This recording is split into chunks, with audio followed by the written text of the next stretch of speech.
and it provides for reverts to two members to the parliamentary service, to be nominated by the Parliamentary Service Commission, two to be nominated by the Interreligious Council of Kenya, two to be nominated by political parties in the Political Parties Liaison Committee, and one person to be nominated by the LSK. Mr. Speaker, this will accommodate the fears of those who had around the representation of religious bodies.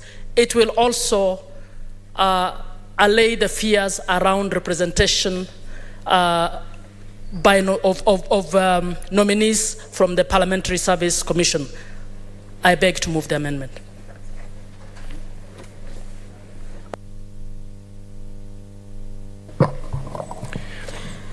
I propose the question that clause 2 be part of the bill.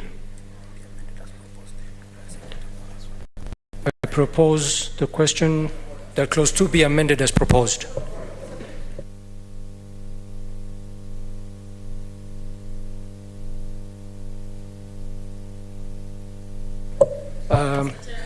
Senator Osotsi.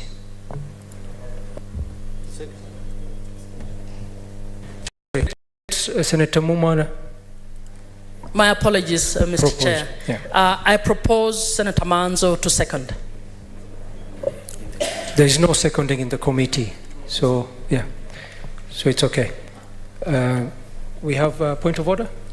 Senator Osatsi, do you have a point of order? Oh wait, there's a point of order. Who's? No, sir, you can speak now. Okay. Okay, you can speak.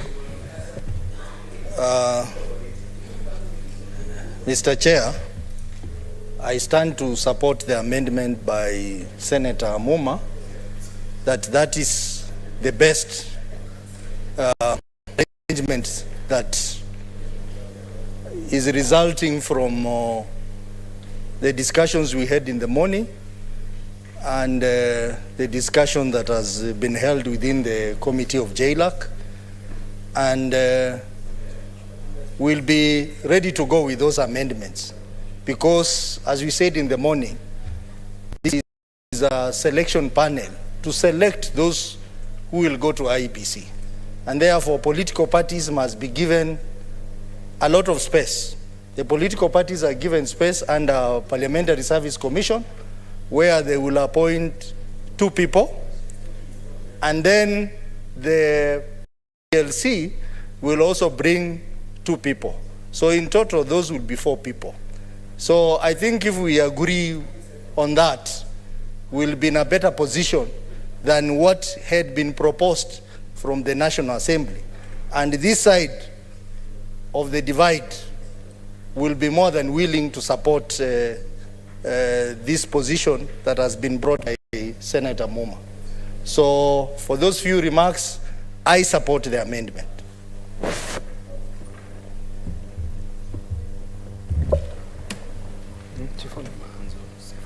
Senator Manzo. I rise to support the amendment, and the reasoning is that for you to have a balance, 1 man and 1 woman by Parliamentary Service Commission, and again 1 man and 1 woman nominated by majority and minority, totally for meaning, then public service is dropped, and there's justification to drop public service. Public service is the one which does the shortlistings, and therefore then if you continue to place it here, then it will play 2 roles. So for the purposes of balancing the political parties, because you cannot have, initially you had to have, 1 person nominated by Public Service Commission and 1 person nominated by political parties. There are 2 divides of the political parties, the majority and minority. So if you give majority and minority 1 slot only, then it means it can only fall into one side, and therefore that balances and justifies the action and leaves the participation of political parties as a key player in these amendments. So I really support and believe the rest of the House will support this. Public service Commission as its role in the Constitution, it has already participated by doing it will participate in one way or another by doing the shortlisting, and therefore is already catered for. I thank you, Mr. Chair.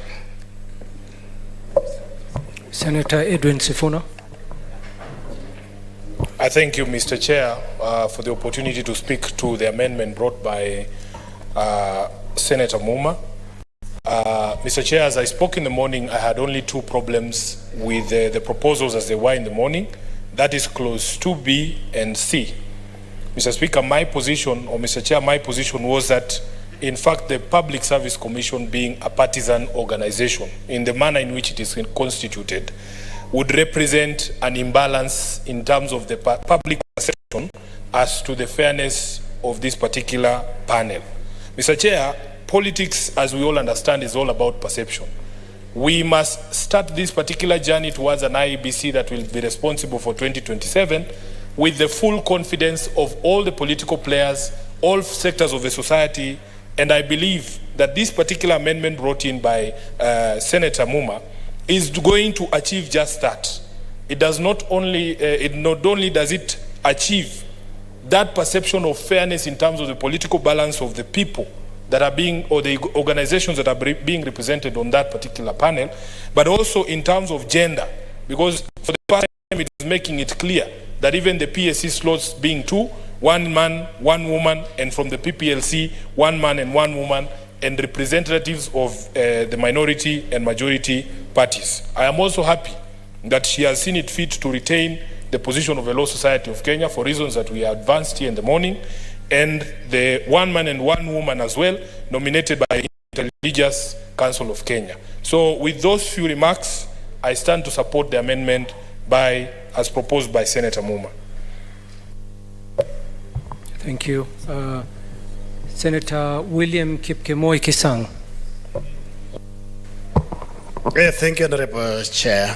I had said in the morning that the role of Public Service Commission is very important because they come in with expertise in HR. And if we drop the nominee from Public Service Commission, I don't know where we'll get the wisdom, because these are the experts in the country in terms of human resource management. So I wish the proposer of the amendments would have dropped LSK and retained the one for Public Service Commission. Because of that, I oppose. Thank you. Senator Kathuri Murungi. Thank you, Chair. Chair, you know I contributed in the morning, and I really requested members to work together on this matter. You know, public service is an integral part of our society, and it carries a lot of people who are voiceless, who have nowhere to go in the political parties. And removing Public Service Commission from this panel, then that is, I don't think it is the right thing to do. So I oppose that amendment. Thank you, Senator. Senator Aaron Cheriot. Thank you, Mr. Speaker. Mr. Speaker, I will struggle to be convinced by this argument being pushed by our colleague, Senator Catherine Muma. See, Public Service Commission is one of the Chapter 15 commissions, an independent commission. Chairperson, Vice Chair, and 7 members who are appointed and approved by the National Assembly. Surely, how can you refer to such an institution that has gone through all those checks as a partisan constitutional commission? To deny them an opportunity in a selection panel and give it to somebody called political parties liaison. I don't know even who is the chair, who is the secretary general. In fact, I was struggling to be convinced by members of the National Assembly how they allowed them first in the first place. Because I don't know. It's a body made up of many political parties. Yet, you know, in this house, we hardly know more than 4 or 5 political parties. But if you go to that thing, you'll be told there are like 120 political parties in Kenya. Many of them just briefcase carriers who are idle. In fact, it is almost akin to that one of Jivanji Gardens, that one of Bunge la Mwananchi. You are now to tell me we give more slots to those people of a Public Service Commission? Seriously? That one I am not convinced, Mr. Speaker. I strongly feel, Mr. Speaker. What is your point of order, Senator Osotsi? Mr. Speaker, I think my good friend, Majority Leader, is misleading this House to claim that PPLC is an amorphous organization, when he is aware that PPLC is a recognized body in the Political Parties Act. And I have personally served as a member of PPLC before. He's not as amorphous as he's claiming. So is this Majority Leader in order to mislead this House that PPLC is like bunge la mwananchi, when we know PPLC has even been involved in the electioneering process? A lot of discussion around IEBC involved PPLC. So is he in order to claim that that PPLC is bunge la mwananchi? You know, Mr. Speaker, when it comes to matters political party, I cannot debate my good friend Senator Osotsi, because he knows how to survive in political parties. This is a man who survived the last 5 years in parliament, having fallen out with his party leader, but somehow he survived. So I know he knows a lot about intrigues of political parties. But this is my argument, that when you compare Public Service Commission, a body corporate established by constitution, not by statute, by constitution, that nominates its members, have those members approved by the National Assembly, where you have both majority and minority side, and compare it with PPT, I think we are being misled here, Mr. Speaker. What is your point of order, Senator Sifuna? Mr. Chair, is the Majority Leader in order to mislead the House as to how people are appointed and who appoints members of the Public Service Commission? The law is clear that the appointing authority is the President. So please don't make it don't try to hide. In fact, when he was speaking about the appointment, he skipped and went straight to the National Assembly. The names originate from the President. That is what the law says. Are you forgetting, my good friend, that the President of the Republic of Kenya, one, is a symbol of national unity. Number two, it is the highest office in the land. Third and final, we are a constitutional democracy that observes the presidential system. Therefore, the fact that a president nominates, at least you should be satisfied that there are checks, in the sense that members of your party who sit in the National Assembly get to vet those people. If they find the people that the president, for example, has nominated do not fit the bill as required to serve, and you know, even if you read our constitution, the definition of who can serve in Public Service Commission is laid out. People like you and I who have been in politics the last 5 years cannot qualify to serve in that body. So it's a body that has serious checks before. It's not that the president can just wake up and nominate every Tom, Dick and Harry. There are procedures laid down by constitution about how one gets to be nominated as a member of Public Service Commission. And therefore I said, I struggle to understand how as a House we can say that we take that slot that was meant for Public Service Commission and give it to PLC. I was satisfied, and I said in the morning, the same way I was opposed to us, and that's why perhaps my good friend Senator Sigei has agreed with many who said in the morning that we cannot legislate ourselves out of work. Senator Umtata has already reduced us as Parliament from 4 slots to 2.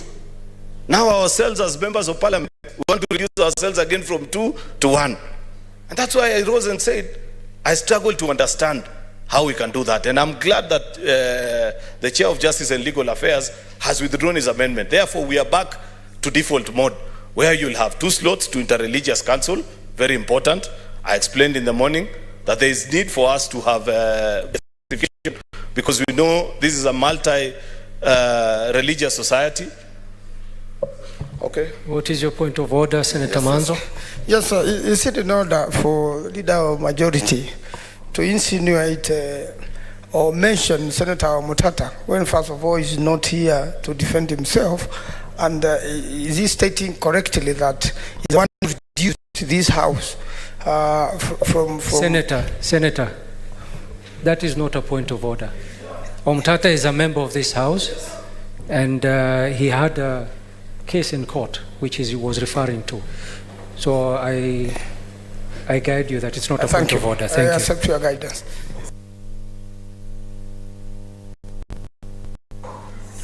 Please guide my friend Senator Mahanzo not to be frivolous with his points of orders. I thought maybe there's something legal that perhaps you want to raise. But we had explained in the morning how we found ourselves in this situation and who took this matter to court. Therefore, I was arguing that now, with the withdrawal of the amendment by Senator Sigei, I want to convince the House, including my good friend Senator Catherine Muma, that we are back to square one, where the bill is as is, or were brought before this particular House, where 2 slots have been given to Interreligious Council, and I don't think there is anybody. There were people in the morning who are saying, reduce Interreligious Council to 1. But many people argued and said, what about those that are of a different religious persuasion? And I think 2 is a good slot. We say the same. There's a point of order. What's your point of order, Catherine Muma? Chair, my point of order is to challenge majority's assertion that we fall on default mechanism since the chair of JLAC has withdrawn the amendment. Mr. Chair, the order paper had the JLAC amendment and it had my amendment to it, an issue I spoke to in the morning. I would like to confirm that the chair of JLAC has not represents the committee, and he has not met with the committee to withdraw. So when he withdrew, you cannot say the default therefore is the other. What is left there, because this conversation was had in committee, is my proposal, my proposed amendment. So is it fair for the majority to assume that the amendment I've proposed is not anything to look at, and the default is therefore what came from National Assembly? If Senator Catherine Muma had maybe listened to me, it's not my decision as to what will be the eventual arrangement of the order paper or what will be the default motion. That's a decision for the entire House to agree on. I am pushing an argument and a persuasion to members of the House, saying that in my thinking, in my opinion, now that JLAC has withdrawn, and you know you have an amendment of which I am not comfortable with, and perhaps many others don't agree with it, then I'm trying to persuade the entire House, because we'll vote as a House, that then let us revert back to what had been proposed from the National Assembly, where we had 2, and I've explained the importance of having 2 from Interreligious Council. I have explained the importance for having 2 from Parliamentary Service Commission, LSK, PPLC have 1, and the last slot, the 7th one, which is a 7th slot, I think 2 interreligious, 2 PPLC, 1 to actually PPLC, this one that we want to add it into 1. I want to humbly request our colleagues that since people are persuaded by different things, some feel strongly about Public Service Commission, some feel strongly about, there's unanimity at least on Parliamentary Service Commission having 2. Let us then just drop the amendments that are being proposed, and we go back to these other 2. In any case, it's a selection panel, for heaven's sake, and it's been specified about how we are going to agree and work upon. So that's my proposal, and I wish to request the House that if you can agree with us, we conclude on this business. We are still supposed to be on recess. We go back to recess and carry on with our duties. Thank you, Mr. Speaker. Chair, sorry. Thank you, Senator. Senator Mofire. Thank you. I really want to oppose the amendment by my good friend Rikade. You know, Public Service Commission encompasses and brings on board quite a number of sectors in this society. As a House, it would be very unfair for us to deny the Public Service Commission a chance maybe to have a commission, because it's somebody that brings on board quite a number of prayers. So it's important that Madam Senator Kathy gets to know that this is a serious body that we cannot just avoid as a House. So in this respect, I honorably beg to oppose the amendment. Thank you, Senator. Senator Mohamed Faki. Asante Mheshimiwa Spika kwa kunipa fursa, mwenyekiti, kwa kunipa fursa hii kuchangia mapendekezo ya mabadiliko ya Senator Muma. Mheshimiwa Spika, mapendekezo ya Senator Muma yanatilia maanani sehemu zote ambazo ni muhimu katika mchakato huu wa kuchagua makamishna wapya ambao watahudumia jopo la IEBC. Mheshimiwa Spika, tukiangalia amependekeza apatikane mke na mume katika masuala ya uwakilishaji, mwanamke na mwanamume pia katika watu ambao watachaguliwa na Parliamentary Service Commission, na vile vile wale ambao wamebakia katika mchakato huu, Mheshimiwa mwenyekiti, ni kwamba wote watawakilisha wale ambao wanahusika katika mambo hayo. Kwa hiyo Mheshimiwa Spika, naona mapendekezo yalipondishwa yameboresha. Is there a point of order, Senator Veronica? Sorry, proceed, Senator. Asante Senator Veronica, karibu na haircut mpya mwaka huu. Kwa hiyo Mheshimiwa Spika na Mheshimiwa mwenyekiti, ni kuwa jopo ambalo limependekezwa ni jopo ambalo litaweza kufanya kazi hii kwa njia nzuri zaidi kuliko lile ambalo lilikuwa limependekezwa mwanzo katika mswada ambao ulipita katika bunge la kitaifa. Asante Mheshimiwa mwenyekiti kwa kunipa fursa hii. Asante Senator. Senator Boni Khalwale.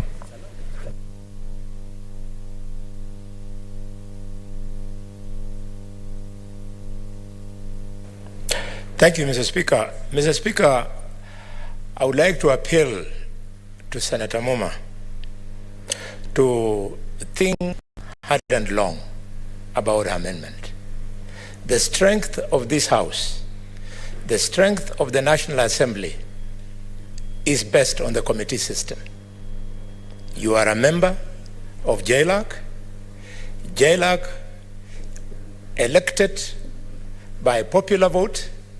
You are chair, and during the proceedings in the committee, you instructed the chair to make amendments, and the chair has folded and withdrawn.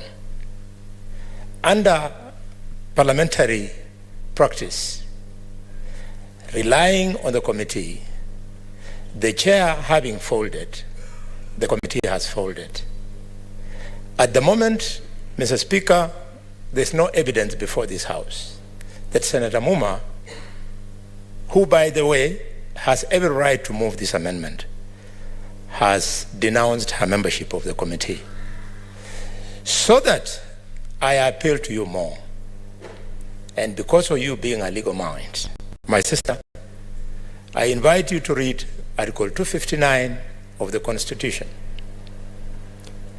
I also invite Senator Osothi to read Article 259 of the Constitution on construing of this Constitution.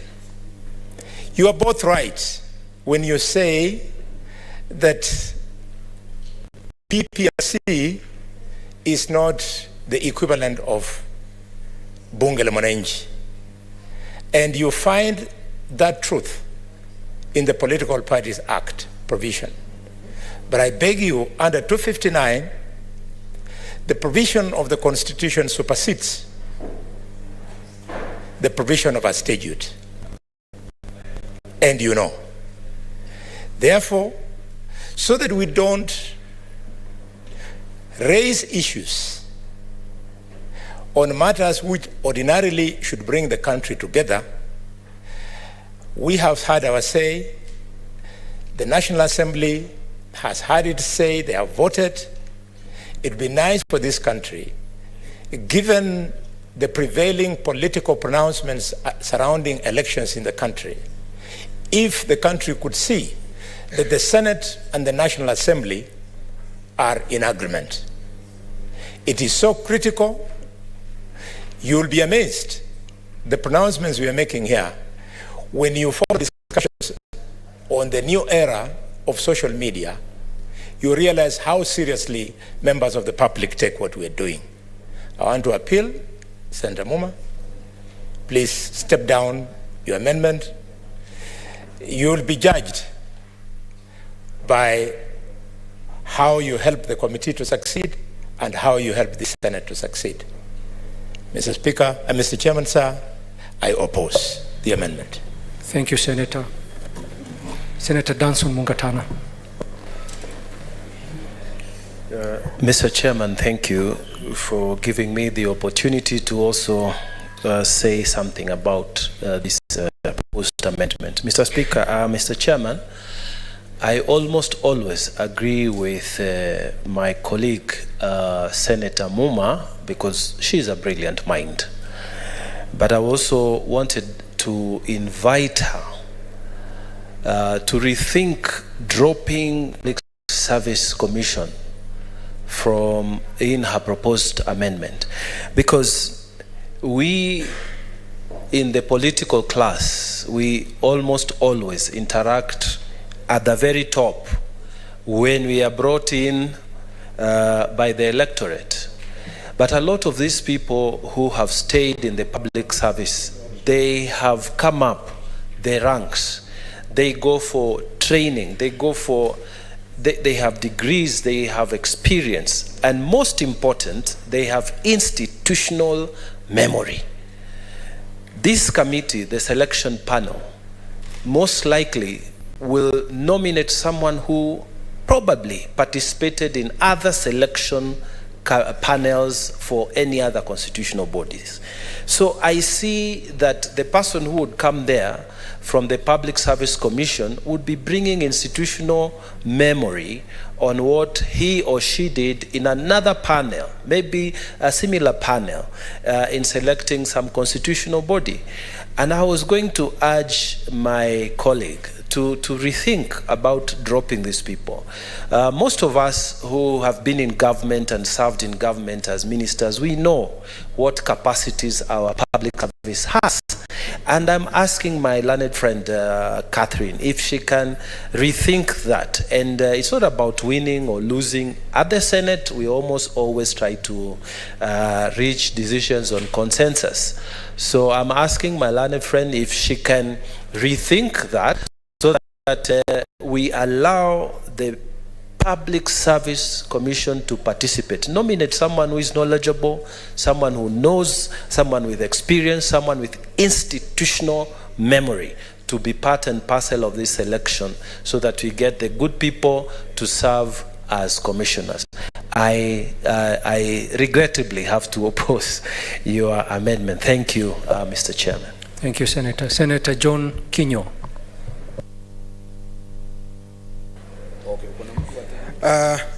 Asanti bwana mwenyekiti kwa kunipa fursa hii. Nikiangalia marekebisho yaliyoletwa na Senator Muma, kwangu kidogo ninapatwa na mukshi yeye kusema ya kwamba katika jopo la uteuzi angependa kuondoa mwakilishi wa tume ya utumishi wa umma.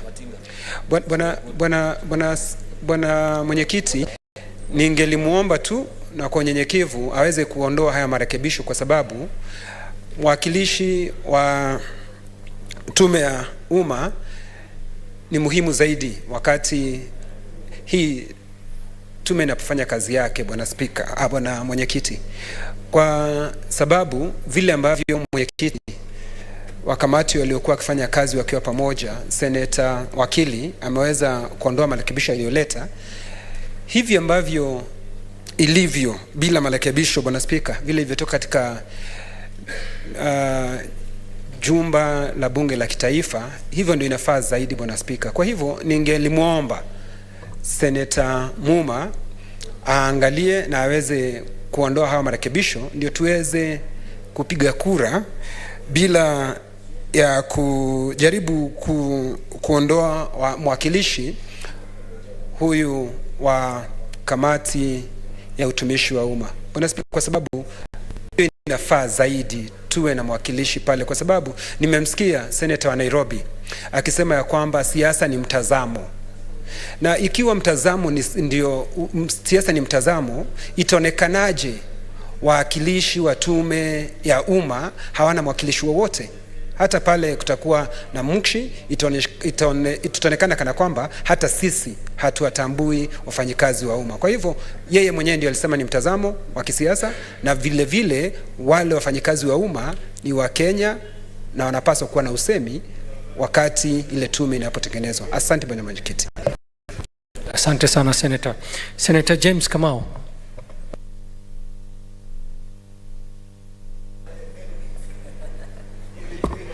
Thank you, Mr. Speaker, for giving me this opportunity. And Mr. Speaker, I'm here to oppose the amendment by Senator Muma. Mr. Speaker, this is a public service commission against alliance of political parties. And as the name goes, this is public service commission. And it's either we choose what represent the public or we choose what represent political parties.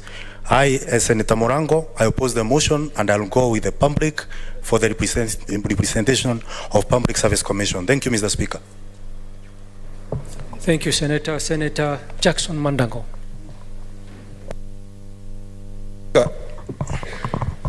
I want to rise to oppose the amendments, Mr. Speaker, because Public Service Commission, by its stature, represents a very large population of this nation, Mr. Speaker. If you look at the entire public service, which is close to over 1 million public servants represented by the Commission, we are therefore, as politicians and as a House, Mr. Speaker, also carrying the aspirations of the public service who are the consumers of the policies and the laws that are passed in this House, Mr. Speaker. Mr. Speaker, it will look like Parliament is disregarding the public service in the decision, yet we expect them to implement what this House decides, Mr. Speaker. Mr. Speaker, I therefore think that Public Service Commission should actually sit, they should have a nominee that sits in that panel. In any case, this House and the National Assembly still has a chance, Mr. Speaker, when the names will be forwarded to this House for us to be able to pass. So the question of selection, I think it will be fair if we also give them a chance to participate. Number two, Mr. Speaker, if you look at political parties, the Parliamentary Service Commission, we as politicians or the House, I believe, have been adequately represented by those who are already sitting in that panel. Why should we feel so jittery in having other Kenyans participate in a process that will not be consumed by Parliament only, but will be consumed by the rest of the country? If it were possible to expand this committee, Mr. Speaker, to even include persons with disability, to even include the youth, to even expand the religious representation, Mr. Speaker,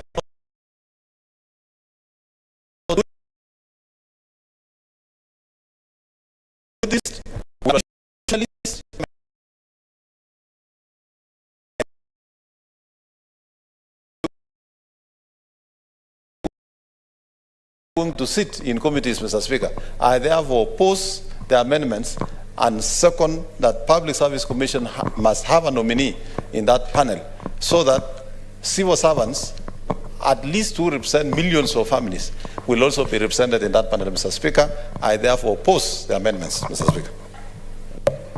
Thank you, Senator. Senator Esther Anyeni. Thank you, Chair. I also want to rise to oppose the amendments by my dear Senator Catherine Muma. The Public Service Commission is a principal employer of government. You simply cannot do without this principal employer of government who actually assesses the competencies of the people who are going to be selected and assume that you're leaving them out. If we argue from that angle, then we might as well question the inclusion of LSK, which is providing legal expertise, just as the Public Service Commission is providing HR expertise. Thank you, Chair. Thank you, Senator. Senator Oburu Odinga. Yeah, thank you, Mr. Chairman. Mr. Chairman, I rise to support the amendment by by Senator Muma. Mr. Chairman, I do so because the inclusion of a Public Service Commission is actually inclusion of the President, who is a player in the elections, in the nomination of the Select Committee. Mr. Chairman, as you know, the Public Service Commission is the instrument which the President uses to nominate or to appoint people to public service. Senator Oburu. Yeah. Would you like to be informed? Would you like to be informed by Senator Murungi, Kathuri Murungi? No, I don't need information because I have enough.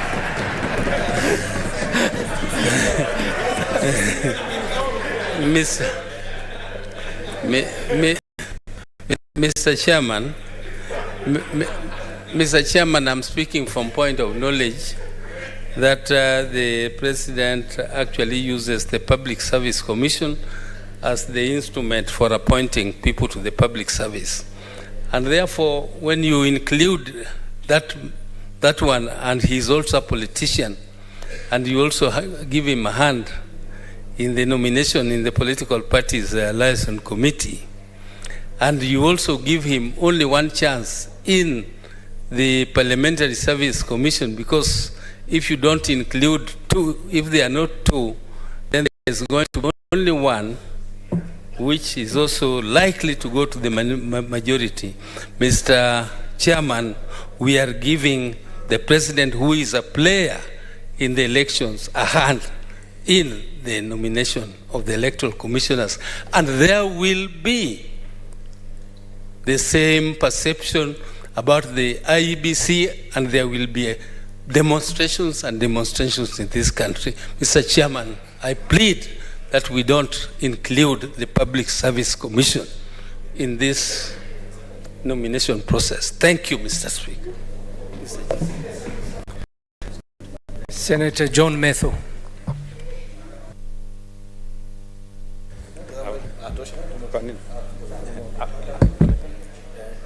Thank you very much, Mr. Chairman. I rise to oppose the amendments proposed by Senator Catherine Muma. My colleagues, and I would want to join my colleagues who have spoken, and we do not want to belabor the importance and the role that we play by the Public Service Commission.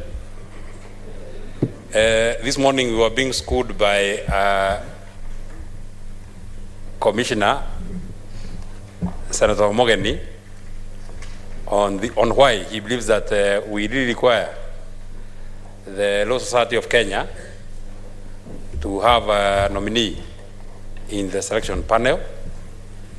And Senator Sifuna actually was boasting that he really put a lot of, he gave a lot of input when he was having in the committee that was investigating the impeachment matter last week. It is on the same strength and breadth, Mr. Chairman, that I would want to say that the Public Service Commission, if you read Article 234 of the Constitution of Kenya, I think that is where the 232, I think that is where Senator for Meru wanted to inform our very respected Senator for Siaya that despite the fact that you mentioned that appointment will be done by the President, besides the appointment, there is the role that will be played by Parliament, especially the National Assembly, on approval. If anybody is seen not to be of conduct and standing that is of sufficient integrity, the check is the National Assembly. So I believe that the people that are serving in the Public Service Commission are competent enough. So Mr. Speaker, I oppose any proposal to have any of them or to have the slot that was meant for the Public Service Commission taken to any other side. In fact, Mr. Speaker, we propose that we are taking it from the Public Service Commission and taking it to the political party liaison committee. It makes it even worse. It was a bad situation, and it is even being made worse. So I oppose the amendment. Thank you, Senator. Senator Tom Ojienda.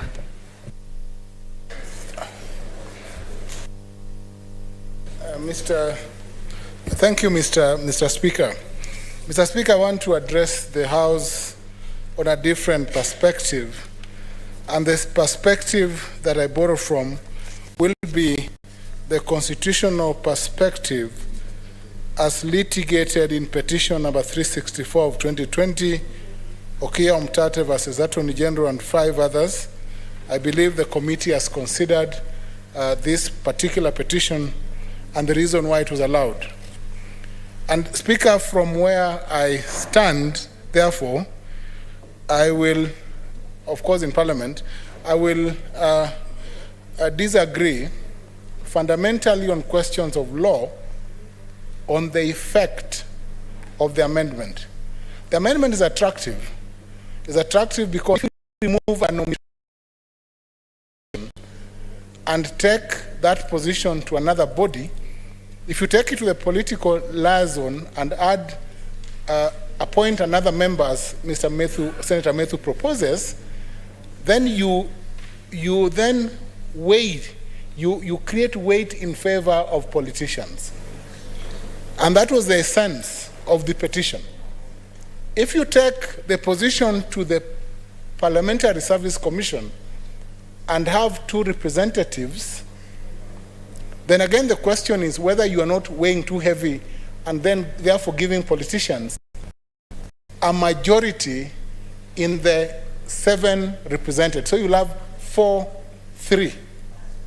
Now the concern therefore is this, Mr. Speaker, sir, that the Public Service Commission is therefore seen to be a fair balance, or to create a fair balance in terms of representation in the committee. So that where you have a member of the Law Society, that's an independent member, you have a member, you have 2 members of the religious, appointed the interreligious faith, again, those are considered to be fair or balanced individuals. Now, the representative of the PSC is also seen as independent, though I hear Senator Oburu Odinga say that as an appointee of the president is likely to have a leaning to the president. However, I think more objectively, to meet the objectives, and I think this is the contribution that we should be having here, how do we meet the objectives of the outcome of Okia Omtata, Okoiti, and AG to ensure that whatever panel we have does not have politicians as a majority, and therefore that will bring a fair process. But Mr. Speaker, sir, remember as well that the appointment process, you look at subsection 2 that is not amended, will comply with the basic principles contained in the Constitution. And therefore, I think we also running too ahead of ourselves by thinking of what kind of people we are likely to have. Because I think that whatever the dictates of the Constitution mandate whichever body will be appointing people to the IEBC to appoint people with integrity and to appoint individuals who satisfy the requirements of Chapter 6 of the Constitution. In my view, my very good friend and one of my closest friends, Catherine Muma, brought this amendment, but in my view, this amendment will take away the balance and create weight in favor of politicians and therefore violate the very principles that the court set out in Okia Omtata. Thank you very much, Speaker. Thank you, Senator. Senator, are you opposing or supporting the amendment? I think it is obvious. Thank you. That from what I have submitted in extenso, I oppose the amendment. Thank you, Senator. Senator Veronica Duarte. Mr. Chairman, I rise to oppose the amendment proposed by my colleague, Senator Catherine Muma, for the reason that when I look at the proposal that was brought from the National Assembly for the amendment of the IEBC Amendment Bill 2022, Mr. Speaker, it's my view that the proposal by the National Assembly presented a very balanced selection panel, Mr. Speaker. Mr. Speaker, the Public Service Commission is an independent commission established under the Constitution. By allowing PSC, Public Service Commission, to participate in the selection panel or to appoint somebody to represent their interest in the selection panel, we will be giving the selection panel an opportunity to tap into the professionalism and the expertise offered by an independent commission which is best positioned to speak into personnel matters and development of human resource. Mr. Speaker, I know my colleague Professor Ojienda has already spoken into the kind of a balance that has been achieved by the proposed selection panel. If you look at it, Mr. Speaker, we have the Parliamentary Service Commission, which is made up of elected members, partly elected members proposed into it. So it offers the political class an opportunity to propose members. When you look at the Public Service Commission, it's the one entrusted by Kenyans under the Constitution to handle matters professionally on human resource. If you look at the Political Parties Liaison Committee, it gives the contending parties in the political sphere an opportunity to select members into the panel. Then the proposal to have one person from Law Society of Kenya gives Kenyans an opportunity to have a representative who is coming from a watchdog institution in Kenya, which covers both the public and the private. And then we have the one man and one woman nominated by Inter-Religious Council of Kenya. Should I call that the moderating panel, the sober panel that would look at both ends of the coin and give a balanced perspective? So, Mr. Speaker, I rise to oppose the proposal by Senator Kathy Muma, suggesting that we remove the Public Service Commission, and I support the proposal from the National Assembly as it is, the proposal for amendment from National Assembly as it is. Thank you. Thank you, Senator. Senator Mogeni.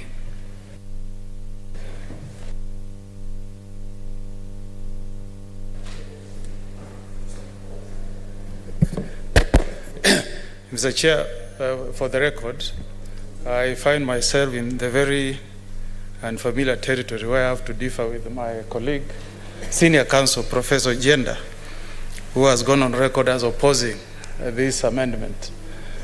Mr. Chairman, I want to appeal to the majority side to rise to the occasion and be the upper house. This is a house of reason. Senator Cheruyot, Majority Leader,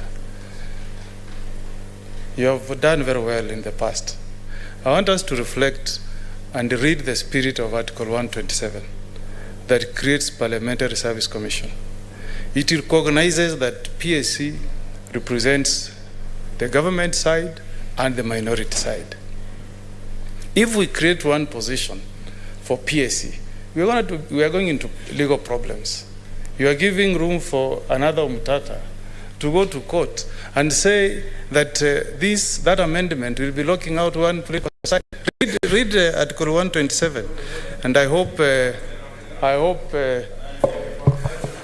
Point of order, or do you want to be informed? The only person I can allow to inform me is my neighbor, Majority Leader. Majority Leader. I want to inform my good neighbor that, first of all, it was a committee that was proposing what you're talking about. It was reducing the slots of PSC, that is Parliamentary Service Commission, a constitutional body of which you are a member, from 2 slots to 1. In the morning, I argued against it on the same basis that you are arguing. And the members of, the Chair of Justice and Legal Affairs has been convinced and has since, my other neighbor is distracting him. Allow me to have the full attention of my good friend Senator Mogeni. The Chair of Justice and Legal Affairs has since agreed with you in that position, that PSC needs 2 slots, and therefore has withdrawn his amendment. The person now who is putting us in a very difficult situation, for those of us that love these constitutional commissions, is my friend and sister, also a very dear neighbor of mine from Kisumu County, Senator Catherine Muma, who wants us to deny Public Service Commission, a constitutional body established by a constitution, a slot and give it to political parties liaison committee. And it is for that good reason that you see senior counsel, a man who believes in the rule of law. The good Senator, Professor Tom Ojenda, has said, in all fairness, he doesn't think that will be a fair proposal. I want to plead with you also, Senator Mogeni, because I know now you have good reason to agree with Senator Professor, so that we can conclude on this matter and move ahead. That's what I wanted to inform you. Thank you. Yes, I thank the Senator for Kericho, my good neighbor, for that information. I think that's of some comfort now. If PSC has 2 slots, then that's in compliance with Article 127 of the Constitution, and that should be okay. Now, the second point I wanted to make is this idea of bringing on board Public Service Commission. Distinguished senators, we all know that IEBC should, as far as possible, should reflect a body that is independent, non-partisan, non-leaning, that can enjoy the confidence of Kenyans. They are a referee in a political contest. Let's not package the panel with people whose allegiance is to the executive. Let's try and create a panel of people who are not tied to the executive of the day. So the proposal on the table, I understand, is to expand space for the political liaison committee, so that we do away with the Public Service Commission. You know, if you read the Constitution, if the wisdom of Kenyans was to allow public service, ask yourself, why was Public Service Commission excluded from picking commissioners of IBC? It's because you read that chapter. It's called Independent Electoral and Boundaries Commission. Senator Galwale, underline the word independent. There should not be any inkling of overreach from the executive on IBC, because we all want to go to an electoral contest where the referee is non-aligned, is free, is able to conduct an election that Kenyans can term to be free and fair. We don't need to bring public service to picking commissioners of an independent office. And we don't want to open ourselves to litigation. The National Assembly they can make mistakes, but we as an upper house, the Senate, should rise to the occasion. I urge you to agree with the amendments proposed by Senator Catherine Muma, and I support. Thank you. Thank you, Senator. Senator Karungo Thango.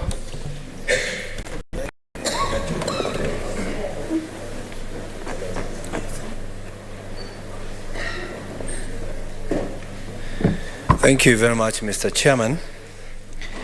I rise to oppose the amendment with the following reasons.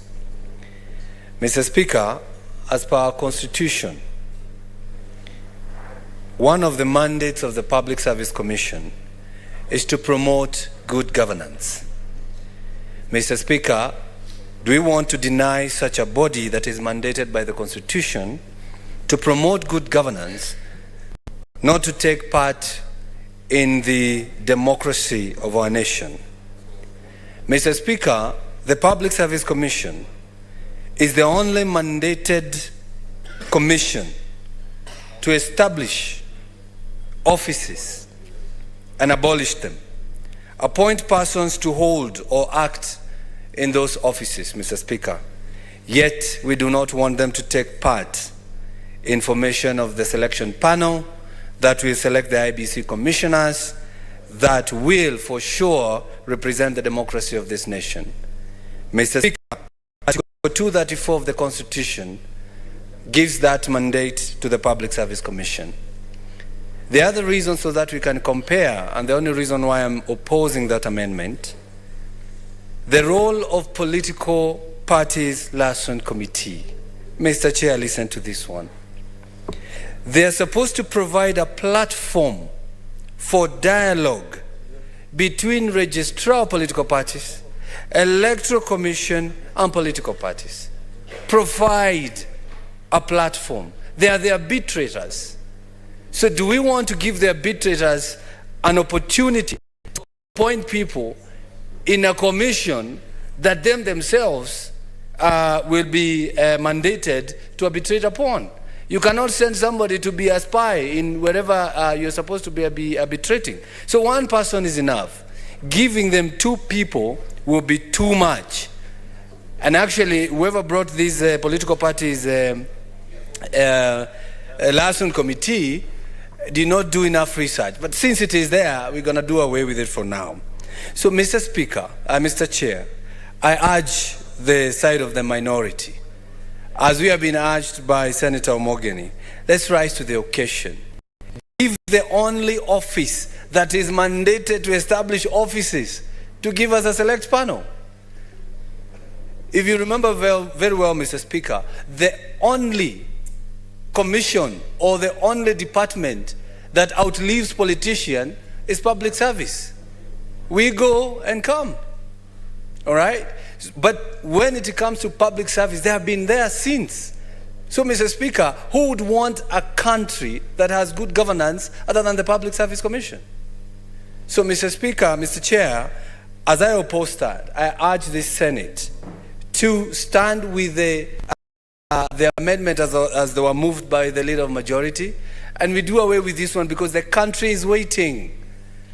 We would want the president to select these commissioners, to select this panel, so that we can have the commissioners. Mr. Speaker, Mr. Chair, I know I mentioned something and Senator Muma says, there you go. What I mean is, after we pass this, the president has 7 days, Mr. Speaker, to approve this one so that the panel can sit down and start nominating the commissioners. I oppose the amendment brought forward by Senator Momo. Thank you, Senator. Honorable Senators, there's a lot of interest in this debate, and we seem to be taking a lot of time. I would like to guide the House that the remaining members who want to speak should spend a minimum of 2 minutes, please. Maximum of 2 minutes. The next senator is?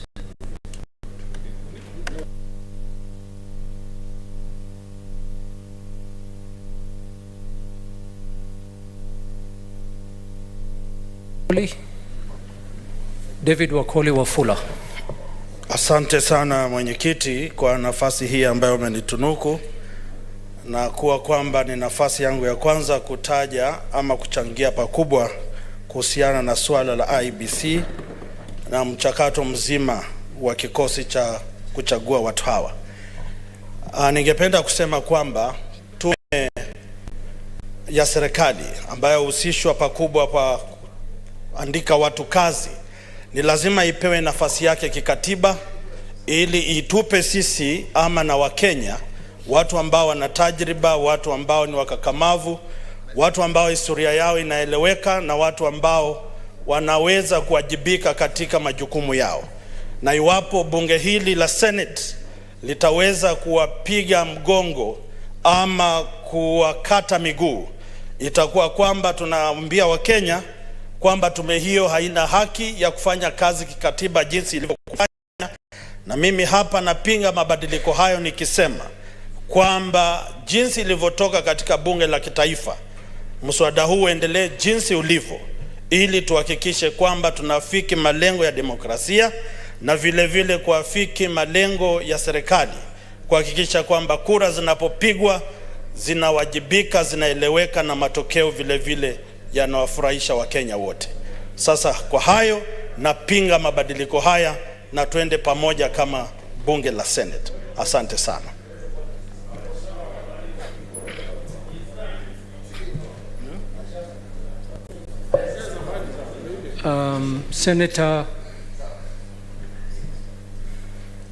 Senator Osotsi, you want to stand on a point of order, but you have not indicated here, and there's nobody on the floor.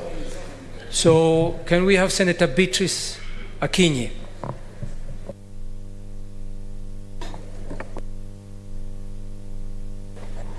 Thank you, Honorable Speaker, for giving me the chance to add my voice into the amendment bill before the House. Honorable Speaker, if going by the presentation about the Public Service Board, you'd think that we didn't need other members of the panel and that the PSC would be able to do all that the panel should do. But, Honorable Speaker, two things stand out for me today. In the morning, I heard the Majority Whip say we are not here to pick commissioners. And this afternoon, I heard the Majority Leader say this is just a panel. But, Honorable Speaker, we'll only get commissioners, so the process of recruitment begins from the selection panel.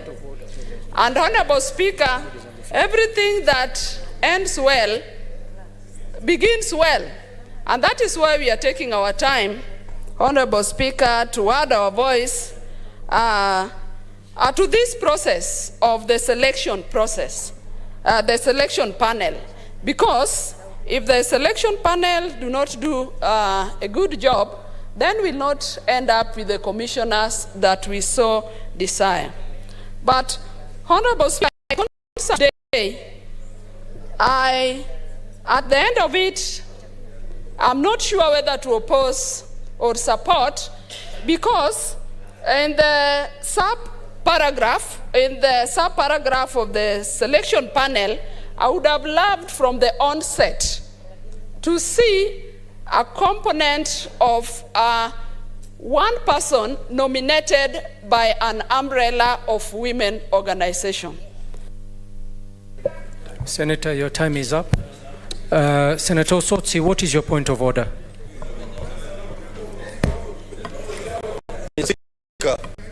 Mr. Speaker, I rise on standing order number 38 and 153. 38.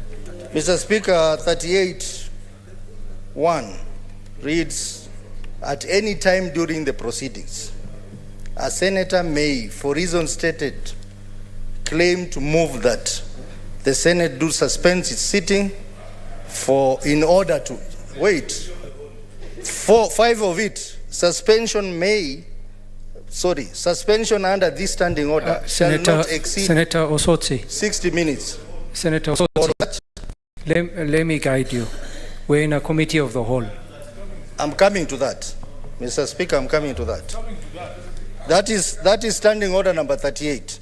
Mr. Speaker, if you go to standing order number 153, reporting progress, it reads, if any senator, before the conclusion of the proceedings on a bill in the committee of the whole House, moves to report progress and such motion is carried, the chairperson shall leave the chair and the chairperson, or if the chairperson has taken the speaker's chair, the senator in charge of the bill shall report progress to the Senate and shall seek leave to sit again, and a day for the resumption of the proceeding shall be determined by the Senate Business Committee in consultation with the senator in charge of the bill.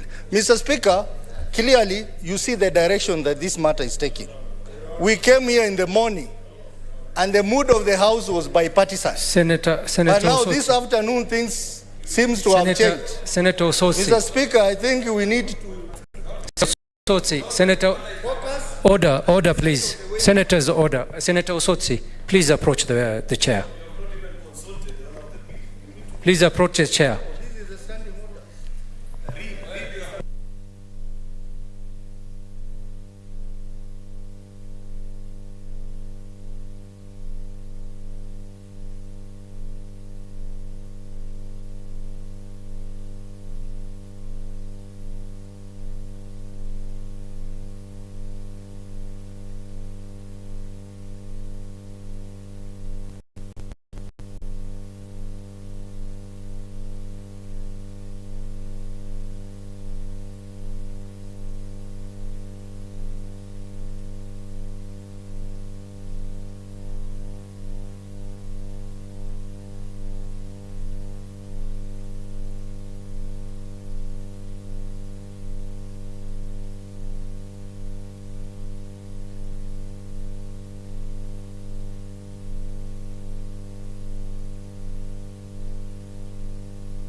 Thank you.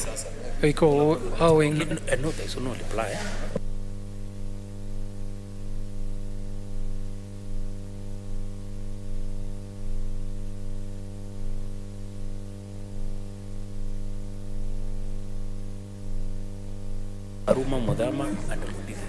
Thank you. Senators, honorable senators, we shall proceed with the debates. The remaining senators will have a minute to contribute.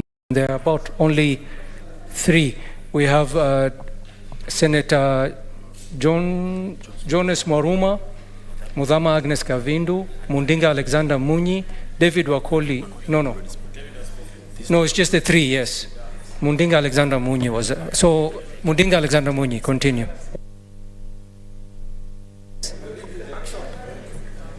Bwana Spika, mimi naunga mkono tupitishe vile ilivyo, kwa sababu hiyo karatasi hapo mbeleni ilikuwa imeenda parliament na ikapita.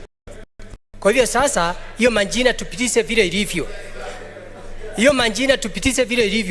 Na pia nataka kukosoa. Nataka kukosoa. What is your point of order? Senator Oburu Ondinga. Mheshimiwa Mwenyekiti. Mheshimiwa Mwenyekiti, nafikiri ndugu yetu Seneta Mundigi, hatujafika wakati wa kupiga kura. Tunajadili mapendekezo ya mabadiliko yaliyoombwa na Seneta Muma. Hatujafika kupiga kura. Na hakuna majina yaliyopendekezwa. Asante Mheshimiwa Mwenyekiti. Ya pili, nataka kukosoa Senator Oburu Ondinga. Amesema ati ikipita vile ilivyo kutakuwa mara mingi na maandamano. Kutoka tupate uhuru kila miaka 5, miaka 3 tumezoea maandamano. Kwa hivyo hakuna wakati walio wachache watakumbali hata wakishindwa. Kwa hivyo tupitishe. Senator Johnson Mwaruma.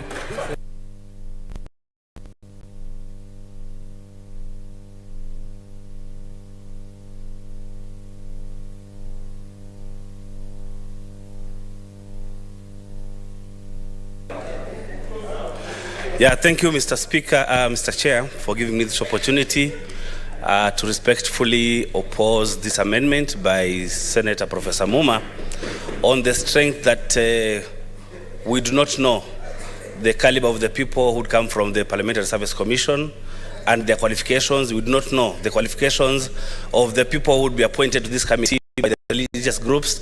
We do not know the type of people and qualification of the people who would come from the political parties. But one thing that we know is that the most qualified person to do this exercise is the member from the Parliamentary Service Commission.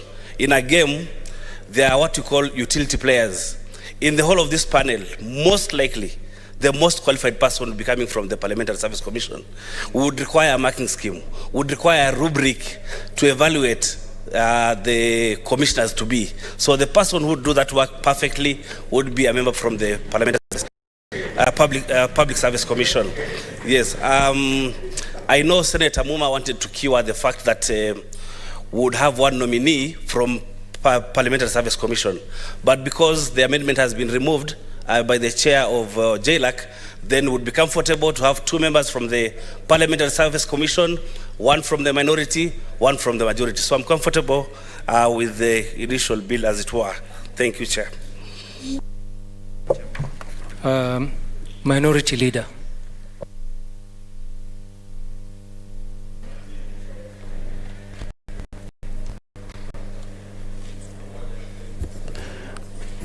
Asante Bwana Spika. Bwana Spika, kitu cha kwanza nataka kusema kwamba naunga mkono yale mageuzi ya Senator Muma. Kitu cha kwanza ni kwamba jambo la kusikitisha sana ni kwamba sisi wote ni binadamu. Na asubuhi tumekuja hapa na wakili mshupavu ameweza kusimama na akaleta yale pendekezo lake la mageuzi. Hatukuwa na shida hiyo. Lakini tunaona sasa amekuja mchana amegeuza mwelekeo. Tumerudi pale chini tena, tunaanza kwenda katika ile barabara ambao ni panda mbili. Nikisema hivyo ni kwa sababu sisi hatuwezi kuwa conveyor belt ya National Assembly, kwa sababu ikiwa wao hawawezi kufanya kazi yao sawa, sisi tutafanya kazi yetu sawa. Na kamati ya JLAC ni kamati ambayo hapa ndani ya hii bunge ya Senate inaheshimiwa sana. Ripoti yake ni muhimu, na tunasema zile sheria ambazo tunapitisha hapa, kuna leo na kesho. Hii ni upanga unakata pande zote mbili. Unaweza pitisha sheria ambayo inakupendelea wewe, na kesho sheria hiyo hiyo ukajipata uko pande huu ikakukata wewe. Katika wale ambao tumekuwa pamoja hapa katika bunge lililokwisha na ile bunge lingine la Senate, kulikuwa na kiongozi hapa ambaye mimi nimevaa viatu vyake sasa, James Orengo. Alitamka akasema tuangalie vyema wakati tukiwa tunafanya mijadala na tunapitisha sheria, tusije kupitisha sheria zile ambazo kesho tutakimbia kwa ofisi yake tukitaka utetezi. Mimi naona jambo kama hilo linakuja hapa sasa. Wakili senator wetu yeye kama mwenyekiti wa sheria ameweza kuja na akaeleza vizuri sana na tukamuelewa vizuri sana, lakini kugeuka kwake sasa imekuwa kama kinyonga. Tunageuka rangi, tunakuwa kitu kingine, na situmaini kama hii ni sawa. I think lazima tuwe na tujiweke katika njia ambayo tutaonekana kwa wananchi wa nje sisi tunafanya nini hapa ndani ya bunge la Senate. Tusionekane kwamba sisi ni mikanda tu ya kubeba mizigo ya kutoka bunge la kitaifa. Kwa hiyo ndugu zangu, mimi nasema naunga mkono kwa sababu hakuna sababu muafaka ama sababu maalumu ambayo nimepeanwa ama tumepeanwa sisi kwa upande huu mwingine wa kusema ya kwamba vile ametoa ile na ameregea kule hakuweza kueleza ni kwa sababu gani kinaga ubaga amekubaliana na wale wa bunge la kitaifa na akapinga yake ambayo ameleta katika mageuzi. Hapo hakuweza kujieleza katika njia ambayo naweza kuwa nimemuelewa.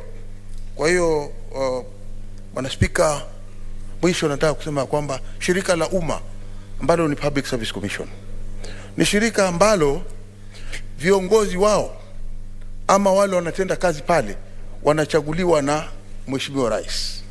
Mheshimiwa Rais tunamheshimu,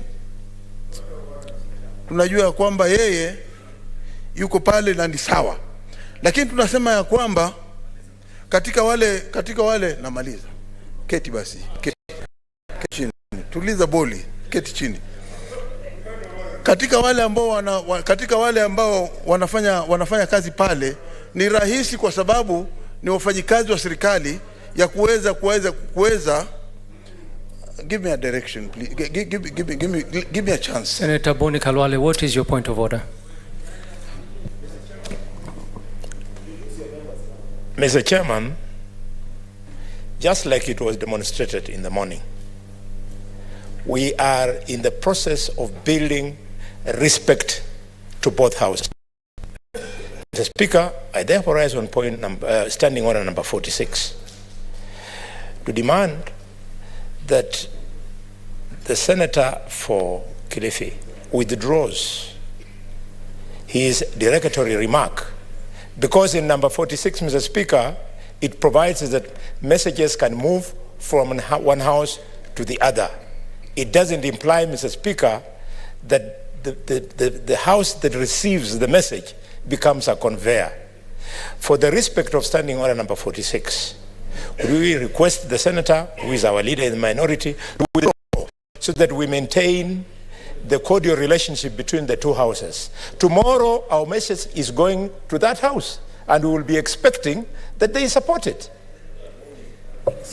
Senator Boni Khalwale, no, he's not out of order, but just to guide you, alikuwa akiongea kwa Kiswahili na alisema tusionekane kama watu wa kubeba mikanda ya kubeba mzigo, which in English.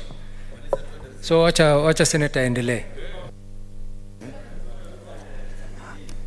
La mwisho ambalo ningependa kuunga mkono ile pendekezo ya hali mageuzi ni kwamba jopo ama shirika hili la umma ni shirika ambalo linachaguliwa na rais, na kitu ni kwamba atakuwa na uwezo nalo. Hatusemi kwamba yeye ni atatumia, hapana, wala hatusemi kwamba anaweza kutumia vibaya, hapana. Tunasema tu yeye leo anaweza kuwa mzuri akaitumia ile sheria vizuri. Je, kesho tukipata mwingine? Kwa hiyo tunasema tukiwa hapa sisi kama wabunge tunasema tutengeze sheria ambayo italenga watoto wetu na wajukuu wetu na vitukuu vyetu. Wakifika hapa waseme wazee wetu waliokuwa hapa kitaboni Khalwale walitengeza sheria ambayo ilidumu maisha. Kwa hiyo mimi nasema ya kwamba mimi nataka tuseme ya kwamba sababu ya mimi kuunga mkono mapendekezo ya Seneta Uma ni kwamba yanaleta mwelekeo na yanaleta uelekezi wa jumba la Senate. Bwana Speaker, ingekuwa tabia ningekuwa unitetee, kwa sababu ikiwa kiongozi wa walio wengi ndio atakuwa mstari wa mbele kufanya vile, pia mimi niko na ujuzi huo. Akiwa anaongea ujuzi huo niko nao, na naweza kutumia nafasi hiyo na nikamfanyia fujo mpaka akashindwa kuendelea. Sawa Senator, nitakutetea Senator.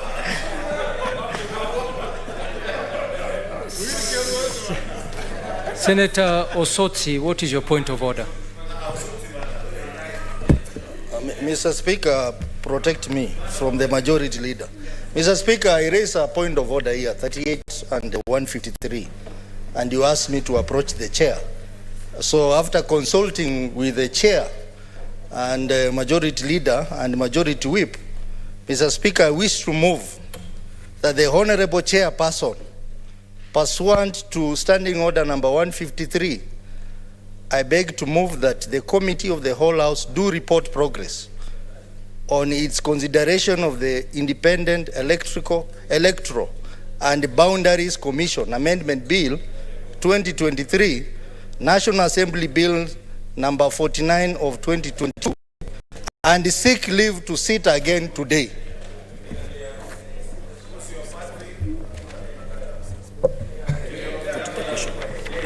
Okay, Senators, I put the question that the Committee of the Whole do report progress on its consideration of the Independent Electoral and Boundaries Commission Amendment Bill of 2022, National Assembly Bills number 49 of 2022, and seek leave to sit again today. As many as of that opinion say aye. Many as of the contrary opinion say nay. Nay. The nays have it.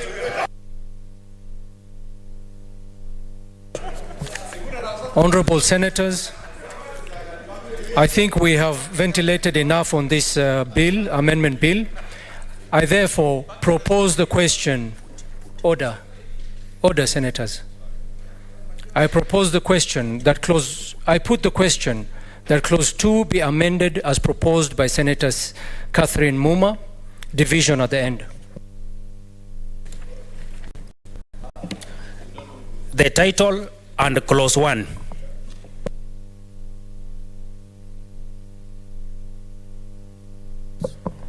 I propose the question that the title and clause 1 be part of the bill. I put the question that the title and clause 1 be part of the bill, division at the end.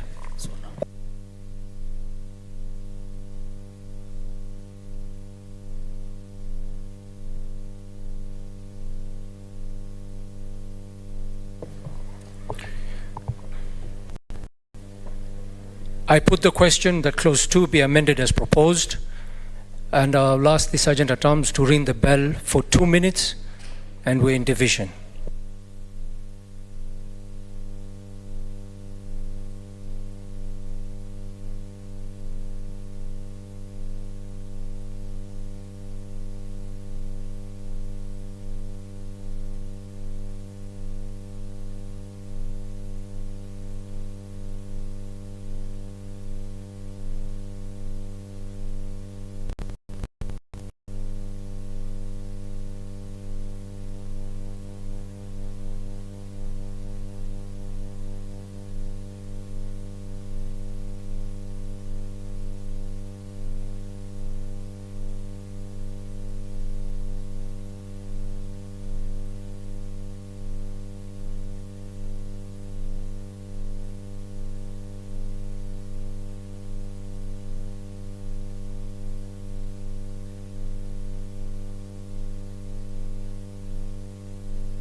Can you, Sergeant at Arms, please close the door?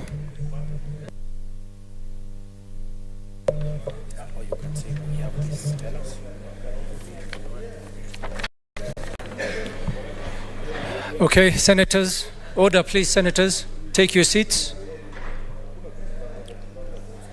Senators, please take your seats.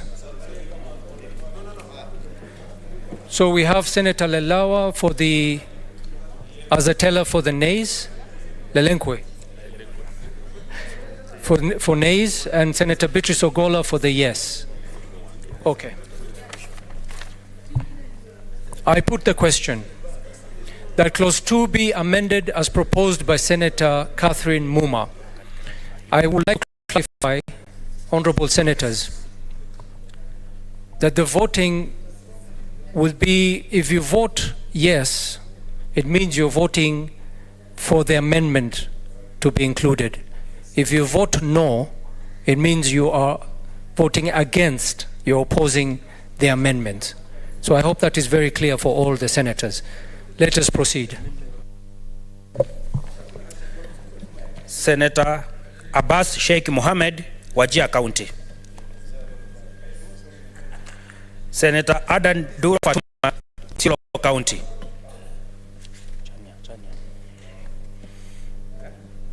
Give me mic. I vote yes.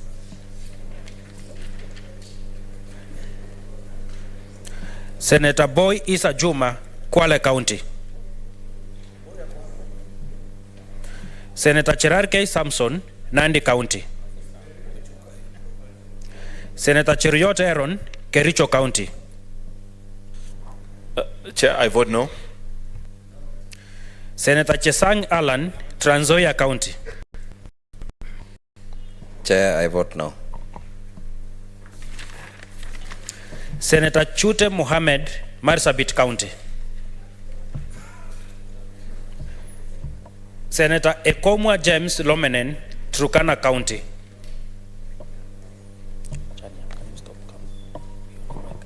Chair, I vote no. Senator Haji Abdul Mohammed, Garissa County.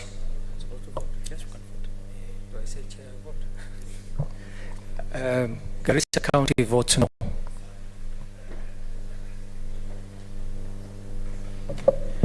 Senator Kajwang Moses, Homa Bay County. Senator Kamau Joseph Githuku, Lamu County.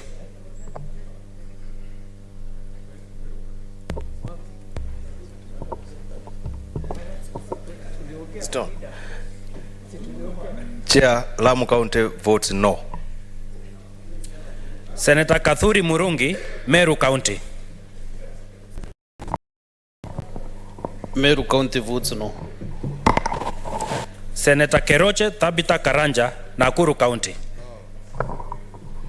I vote no. Senator Halwale Boni, Kakamega County. Mr. Chairman, sir, Kakamega votes no.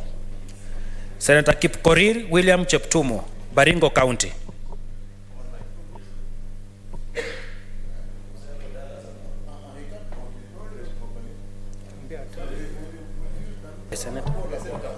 Senator Vote, can you unmute your mic?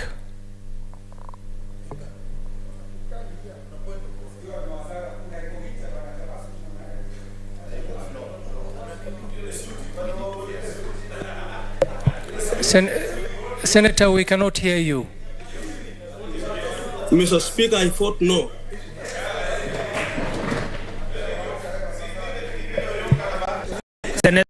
Senator Kisang William Kipkemoi, Elgeyo Marakwet County.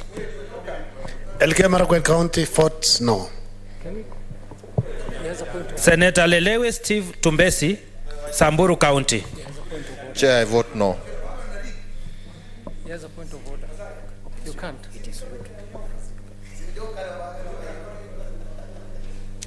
Senator Manso Daniel, Makueni County.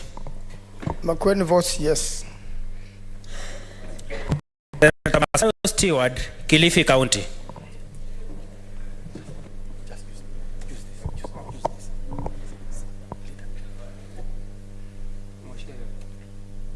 I vote yes. Senator Mandago Jackson, Uasin Gishu County. Uasin Gishu votes no.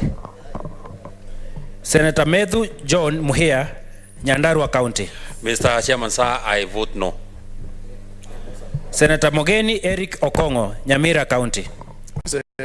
Chair, Nyamira votes yes. Senator Mundigi Alexander Munyi, Embu County. Embu County vote no. No. Senator Mungatana Danson, Tana River County. Tana River County votes no. What is your point of order, Minority Leader?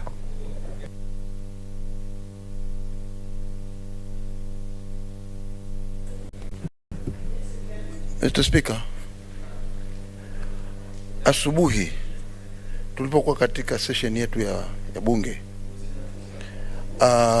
Wambua, Senator Wambua, Senator Mheshimiwa wa Kitui alikuwa amevaa visivyo na taratibu zetu za bunge la Senate, na speaker mwenyewe alipokuwa hapa amechukua huo kumwambia ni kwa nini hawezi hata kumruhusu kuongea, licha kupiga kura. Kura ni muhimu zaidi kuliko kuongea. Sasa hakumruhusu hata kuongea. Kwa hiyo bwana speaker, nataka kusema ya kwamba hatuwezi kutunga sheria mbili, ya moja kwa Wambua ambaye alikuwa hakuvaa kisawasawa na taratibu za bunge la Senate, na sheria nyingine ni ya wakili ambaye anaelewa taratibu za uvaaji wa nguo ndani ya bunge la Senate. Tafadhali, asante.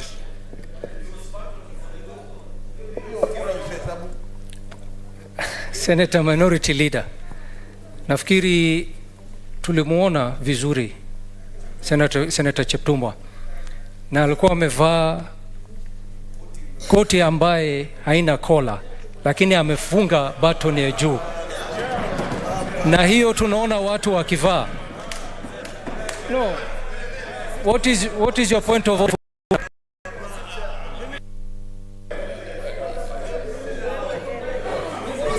Mwenyekiti, ni jambo la kustaajabisha sana kwamba itakuwaje, Mheshimiwa Chairman ama mwenyekiti, itakuwaje kwamba sijui mimi kama seneta nisemeje wakati ambapo mwenyekiti anasema uongo wa wazi, kwa sababu sisi wote tuna macho mwenyekiti. Hata tunaweza kuomba kwamba wale ambao wanasimamia teknolojia ndani ya bunge hili la Seneti warudishe picha ama warejeshe picha ambazo tumeziona kutoka kwenye bedroom ya yule seneta. Hajavalia kola yoyote.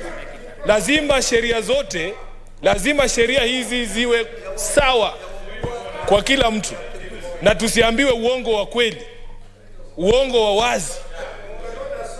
What is your point of order, Majority? Ndio nilisema sijaelewa vile ya Kabla turejelee mjadala huu, ni lazima kwanza seneta wa Nairobi akanushe matamshi yale amesema kuhusu wewe kama kiongozi wa hili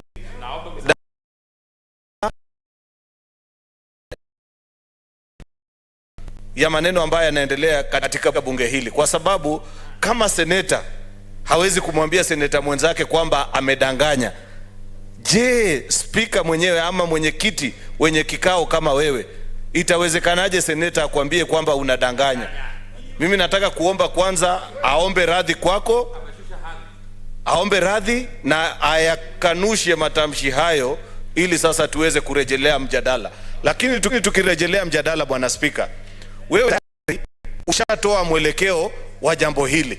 Hawa ndugu zetu, kumbuka kwamba Seneta Osoti mara ya kwanza alileta motion ya kutupilia mbali session hii hadi kesho. Kile wanachofanya ni kupoteza muda ili itimie saa 12:30 tuende nyumbani. Tafadhali wacha kuwaruhusu hao kupoteza muda. Wakati mwenyekiti ameshapeana maelekezo, hakuna cha kubishana tena na kujadili. Asante Senator. Senator Sifuna, ningeomba uombe msamaha kwa ajili hata mimi nikitoa maoni hapa si maoni yangu. Unaona iko watu wawili kando yangu ambaye wananisaidia kwa maamuzi ambaye natoa kwa nyumba hii, si maamuzi yangu binafsi. Na kwa hivyo tafadhali omba msamaha. Mheshimiwa Mwenyekiti, wewe unavyonijua mimi ni mtu wa heshima sana kwa wale wote ambao wanakalia kiti hicho. Lakini haiwezekani kwamba kwa mfano Senator sasa Methu aseme kwamba anaona pembe juu ya kichwa cha Sifuna na isemekane kwamba hatuwezi kuzungumzia swala vizuri. Nilianza kwa kusema sijui nifanyeje mimi kama seneta wakati ambapo wewe ukiwa kwenye kile kiti unatoa hoja ambayo kwangu mimi naona kwamba ni uongo wa wazi, kwa sababu na mimi nina macho. Nilikuwa nimechanganyikiwa hapo mwenyekiti, nifanyeje mimi kama seneta? Seneta, mtu akwambia jambo ambayo unaona ni uongo, unamuita muongo. Kwa hivyo umeniita muongo kwa maoni yangu. Lakini nilivyokueleza si maoni yangu. Ni maoni ambaye nikiwa kiti nina usaidizi ya wafanyikazi wa Senate. Kwa hivyo naomba uombe msamaha. Sawa Mheshimiwa Mwenyekiti, basi wale waliokaa kando yako ni waongo. Na nataka niseme naomba radhi kwako kama mwenyekiti, lakini wale wanaokuelekeza ambao wamekaa kando yako wanakupotosha kama mwenyekiti. What's your point of order, Majority Leader? Unajua, Mr. Speaker, like I've told you, please don't fall a victim to this move. I want you to be firm and decisive. Senator Sifuna is grossly out of order. You cannot refer to the chair as having lied. We don't have a problem with you agreeing or disagreeing with him. That you can do. But the problem is your language. You can choose to tell the chairperson that I do not agree with your interpretation. But you cannot call the chair of a session a liar. Secondly, Mr. Speaker, after you have... No. It's a point of order. It's a point of order. It's a point of order. Relax, Mazayo. See, you'll have your chance. You have the chance. Anyway, so, Mr. Speaker, you know, Mr. Speaker, I've been in this house long enough to know when people don't want a matter to progress to its logical conclusion. What those who are in the minority are now doing, and those who don't agree with those who are rejecting actually this motion, Mr. Speaker, is just to derail the process. What is so difficult in just voting, concluding the matter, because you made a resolution, and we move on. If the amendment carries the day, we will agree and support it. If it doesn't, that's the end of the matter, Mr. Chair. Minority Leader, what's your point of order? Mwenyekiti, nafikiria Suluhu vile ameomba radhi, ameomba kwamba umsamehe. Manake radhi kwetu ni kusamehe. Lakini wewe ndio ulikuwa umemwambia, si hawa wawili wako na wewe. Kwa hiyo kama ni yeye amekusha kuambia wewe ameomba radhi, nafikiria hiyo imetosha. Ingekuwa vyema tuendelee, Bwana Speaker. Omba radhi. Tulisikia ukiwaita hawa clerk wawili waongo, makarani waongo. Tafadhali Mheshimiwa, omba msamaha na ufutilie mbali hiyo maneno. Mheshimiwa Mwenyekiti, kwa sababu nina haki zangu kama seneta, ninaomba kwamba picha hizo zirejelewe, na iwapo kile ambacho umesema kwamba wewe umekiona kitaonekana kiwazi, nitaomba msamaha tena kwa maradufu.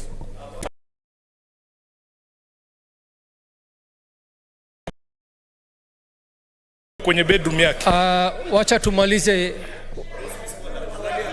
Senator Kinyo, what's your point of order? Bwana Speaker, lile linalotusumbua si vile ambavyo picha ilivyokuwa, ni lugha aliyotumia Senator wa Nairobi kuita mwenyekiti anayeongoza bunge hili ati ni muongo. Hatutakubali mambo ya picha. Tutakubali kwanza Senator wa Nairobi aombe msamaha kwa sababu kutumia lugha isiyokubalika katika bunge hili, alafu baadaye zile picha zinaweza zikaletwa. Kile kinachonisumbua bwana mwenyekiti ni ya kwamba yule ambaye anasema ati picha zilikuwa nzuri ni kiongozi walio wengi na amevaa miwani, Bwana Speaker. Kwa hivyo anaweza kosa kuwa aliona vizuri. Kwa hivyo Bwana Speaker, Chair, Chair, tafadhali. Ni vizuri Senator. Senators. Order. Let's conclude. Sawa, wacha amalize. Tunasema ya kwamba ni vizuri bwana mwenyekiti, kwa sababu itakuwa ni jambo la tunaonekana kama tutafanya mzaha ikiwa tutanukuu ukiitwa mwongo, alafu baada ya wewe kusema vile anasema wale ambao wanaokuambia hapo ati wao ni waongo. Bwana Spika, hilo si jambo nzuri. Ni vizuri waombe msamaha ndio tuonekane sisi tunafuata sheria ambazo tumezitunga wenyewe. Sawa, sawa. Senators, let us proceed. Can we proceed, please? Senator Murango James Kamau, Kirinyaga County.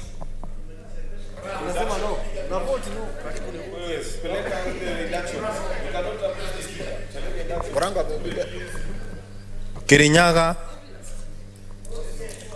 no. Senator Muthama Agnes Kavindu, Machakos County.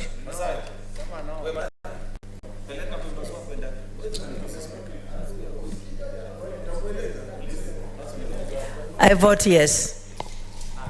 Senator Mwaruma Jones Masushe, Taita Taveta County. Taita Taveta votes no. Senator Mwenda Gataya Mofire, Tharaka Nithi County. Tharaka Nithi votes strong no, the stronghold. Senator Mwinyihaji Mohamed Faki.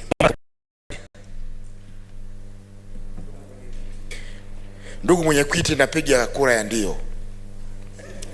Senator Nderitu John Kinywa, Laikipia County. Chairman, the great people of Laikipia votes no. Senator Nyutu Joe, Murang'a County.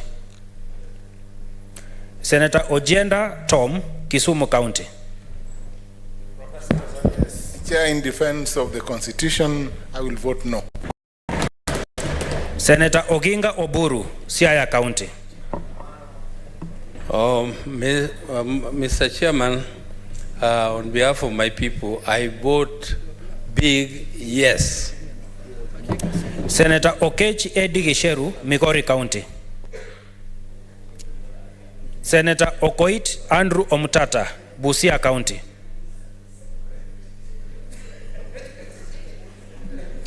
Senator Olekina Ledama, Narok County. Senator Onyonka Richard, Kisii County. Senator Ososi Godfrey, Vihiga County. Mr. Speaker, for electoral justice in this country, I vote a big yes. Senator Recha Julius Murgol, West Pokot County. West Pokot in a vote big no.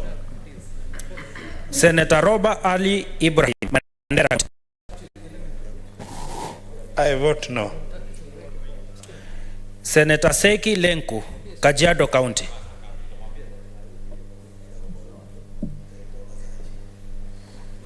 I vote no.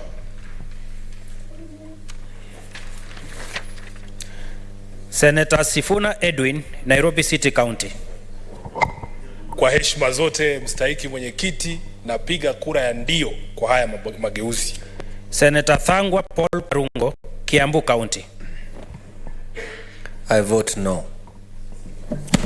Senator Wafula David Wakoli, Bungoma County. Mwenyekiti, kura yangu ni la hasha. La kabisa.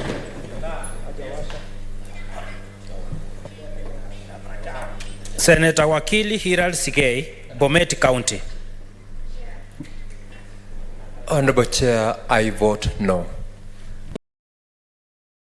Wahome, Nyeri County. Chair, the great majority of people vote no. Senator Wahome, we have to see you on the screen. Can you switch on your camera? It's on. It's on.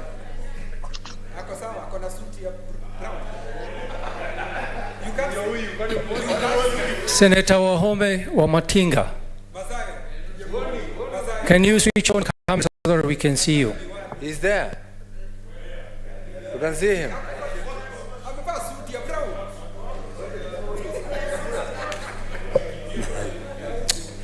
Senator Wamatinga, Yes, Chairman. could you please switch on your camera so that we can see you?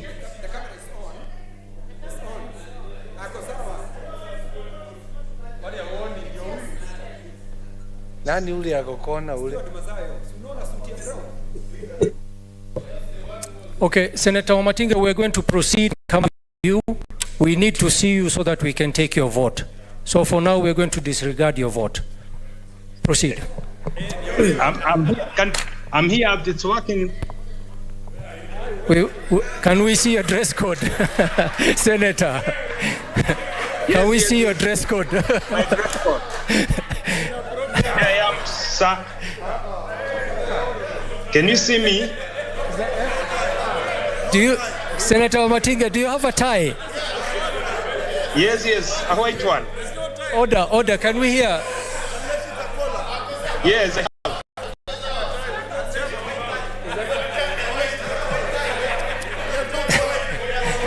Order, senators. Senators, order, senators. Order, senator. Senator Wamatinga, do you have a tie? Because we can't tell you have a tie that looks like the shirt. Come again? Can we see your dress code again, and please confirm to us that you have a tie? Yes, I have a tie, sir. Can we see the tie? Can we see the tie, Senator?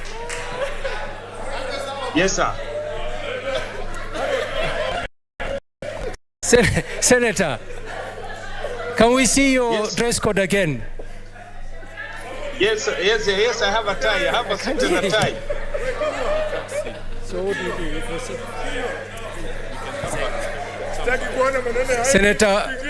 Senator Wamatinga, I think at this point I will not allow your vote until we confirm that you're dressed appropriately. I am dressed appropriately, sir. Can we see? Yes, you can. I can see you, sir. Can't you see me? I can see you. We're going to proceed without your vote, Senator. I'm sorry. Senator Wambua Enoch Kiyo, Kitui County.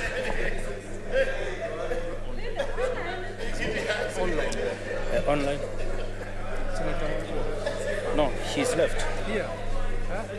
Ametoka. So do I repeat?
Okay, what is that? What is out of order, Majority Whip?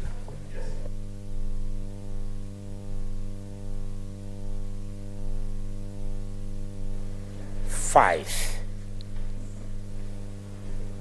We are in roll call voting, Mr. Chairman, and it stipulates clearly that a senator in 88.5, when called out, each shall thereupon rise in his or her place and declare assent or dissent to the question in the following manner: I vote yes, or I vote no, or I abstain, or use appropriate Kenyan Sign Language. Mr. Chairman, sir, two delegations, the delegation of Isiolo and the delegation of Machakos, they defied and contravened Standing Order 88.5. They attempted to vote when they are seated. So the chairman must make a determination that those are two spoiled votes.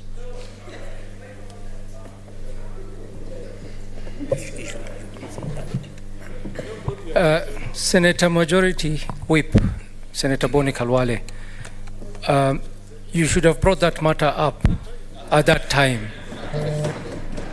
So I think at this point I will have to overrule you on that matter. Thank you.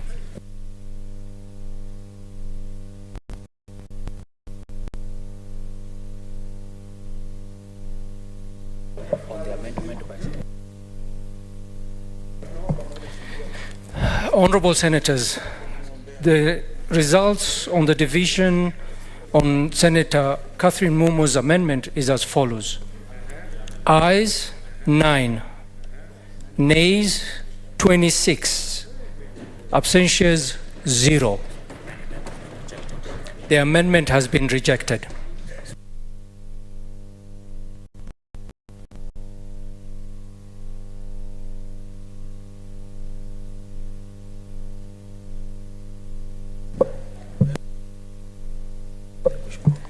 I put the question that clause 2, the title, and the clause 1 be part of the bill.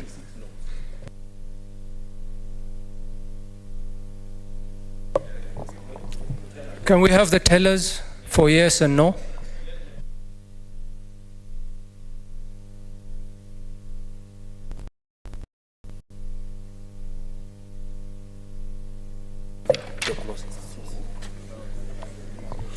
Honorable Senators, just to clarify that this vote, if you vote yes, you're voting for the bill as it is, and if you vote no, you're voting against the bill.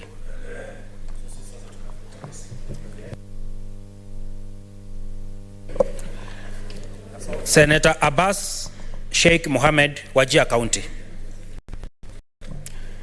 Senator Adan Duro Fatuma, Isiolo County. I vote no. Senator Boy Isa Juma, Kwale County. Senator Cherarkei Samson, Nandi County. Senator Cheruiyot Aaron, Kericho County. Kericho votes yes. Senator Chesang Alan, Trans Nzoia County.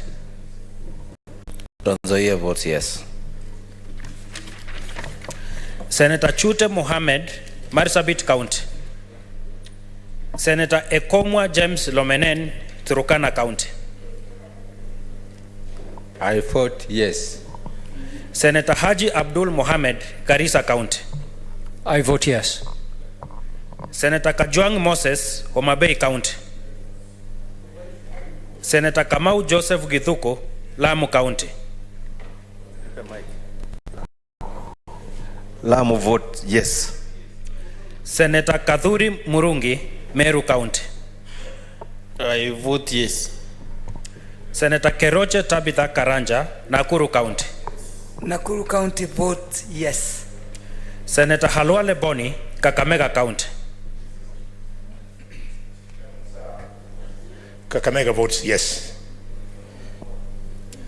Senator Kipkorir William Cheptumo, Baringo County.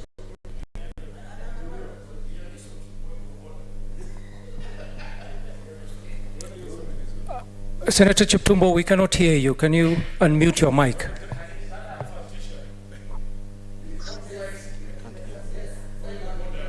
Baringo votes yes. What is it? Senator. Yes, what's your point of order, Senator Sifuna? You can see, Mr. Chairman, where we had our differences. Because that gentleman clearly is not in a tie. He's not appropriately dressed. He should not be counted as being part of these proceedings, Mr. Chair.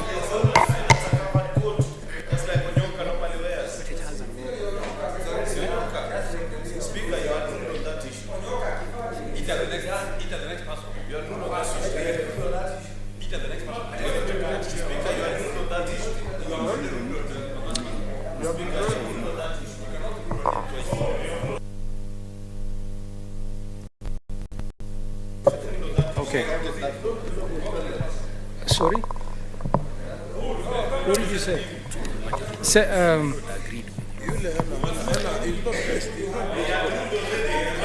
I'm being, senators, in order, please. I'm being advised that I did make a ruling. But having looked at the senator again, I doubt that I made the right ruling. But since the ruling has already been made, and the procedure is that once a ruling has been made, we cannot debate on it again. So I guess we will.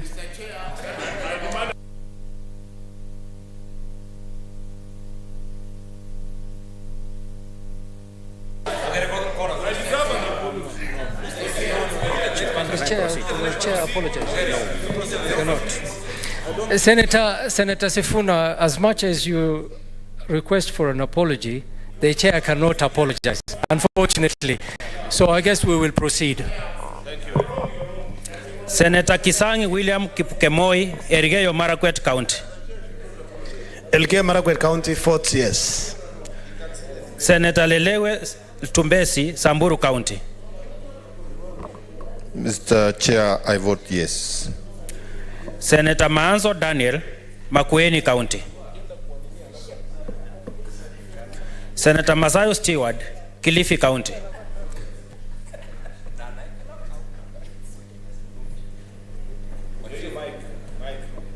I vote no. Senator Mandago Jackson, Uasin Gishu County. Uasin Gishu votes yes. Senator Methu John, Nyandarua County. Mr. Chairman, sir, I vote yes. Senator Mogeni Eric Okongo, Nyamira County. Mr. Chair, I vote no. Senator Mundigi Alexander Munyi, Embu County. Embu County vote yes. Senator Mungatana Danson, Tana River County. I vote yes. Senator Murango James Kamau, Kirinyaga County.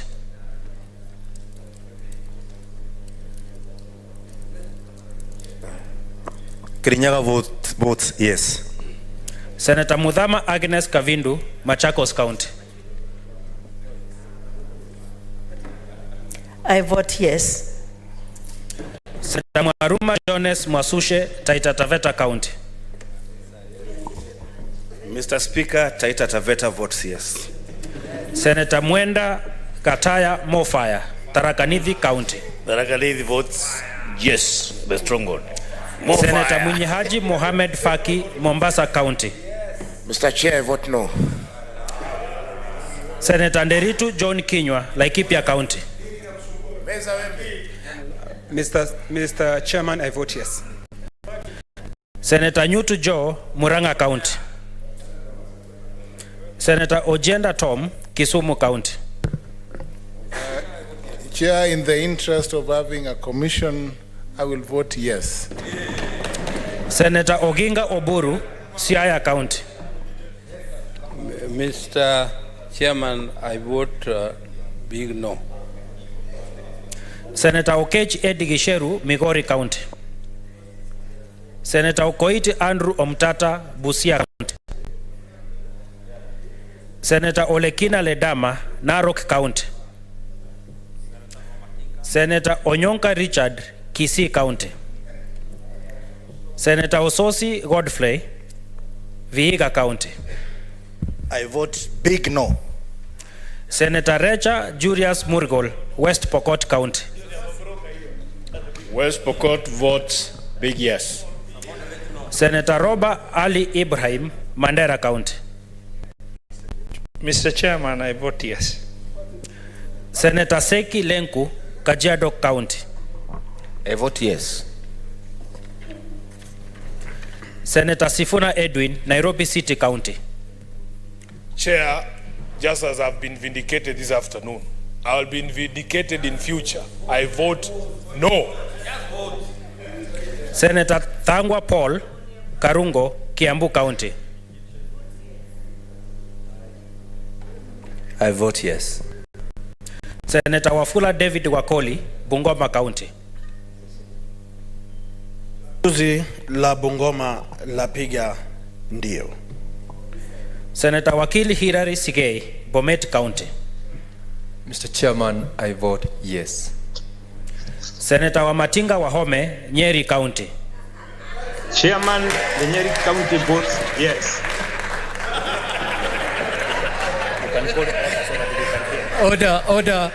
Order, we need to hear. Senator Wambua Enoch Kio, Kitui County.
Honorable Senators, the results of the vote on the Independent Electoral and Boundaries Commission Amendment Bill, National Assembly Bills number 49 of 2022 is as follows. The ayes, 28. The nays, 7. Abstentions, 0. The ayes have it.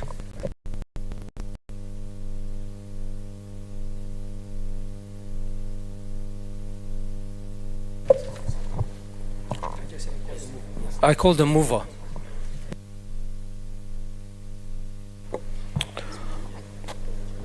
I proceed. You are ready? Good. Honorable Chairperson, I beg to move that the committee do report to the Senate its consideration of the Independent Electoral and Boundaries Commission Amendment Bill 2022, National Assembly Bill number 9 of 2022, and its approval thereof without amendments. Honorable Senators, I put the question that the committee do report to the House its consideration of the Independent Electoral and Boundaries Commission Amendment Bill 2022, National Assembly Bills number 49, 2022, and its approval thereof without amendments. As many as of that opinion say aye. Aye. As many as of the contrary opinion say nay. The ayes have it. Sergeant at Arms, you can open the doors now.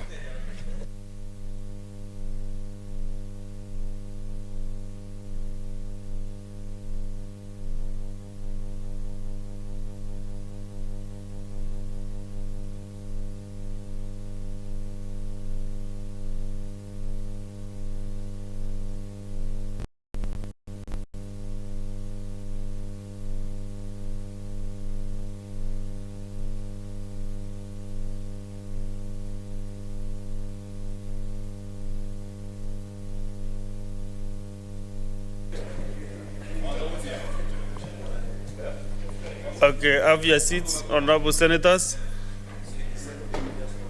I now call upon the chairperson to report progress.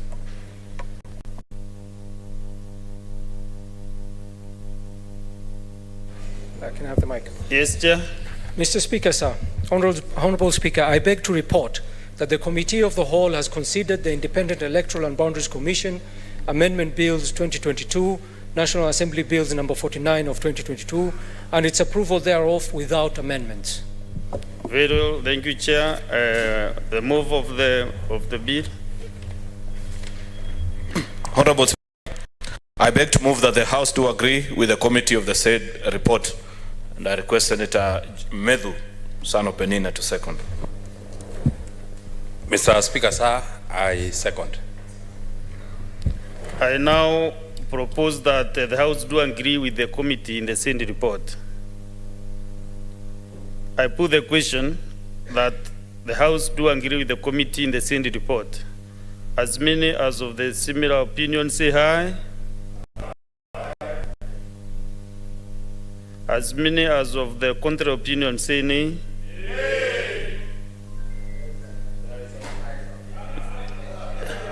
Let me repeat again. Let me.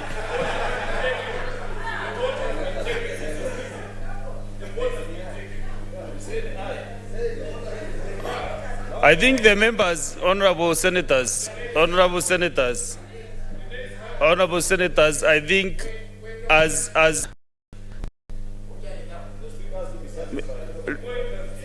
listen, I'm saying I think the members were not attentive on what the motion was to be.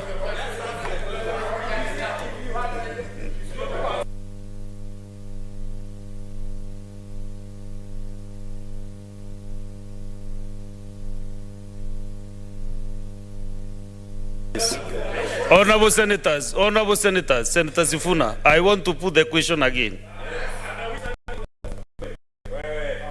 I put the question. As many as of the similar opinion say aye. Aye. As those of the contrary opinion say nay. Nay. The ayes have it. Mover. On the members.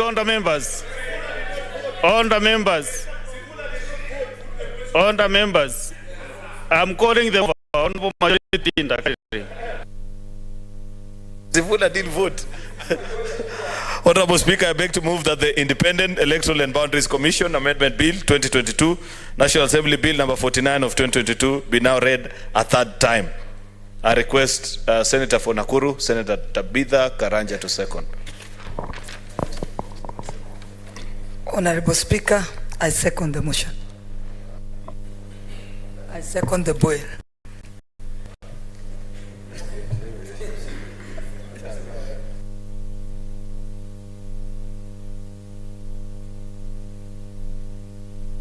Yes, I propose the question that the Independent Electoral and Boundaries Commission Amendment Bill 2022, National Assembly Bills number 49 of 2022 be now read at that time. I put the question that the Independent Electoral and Boundaries Commission Amendment Bill 2022, National Bills number 49 of 2022 be now read at that time.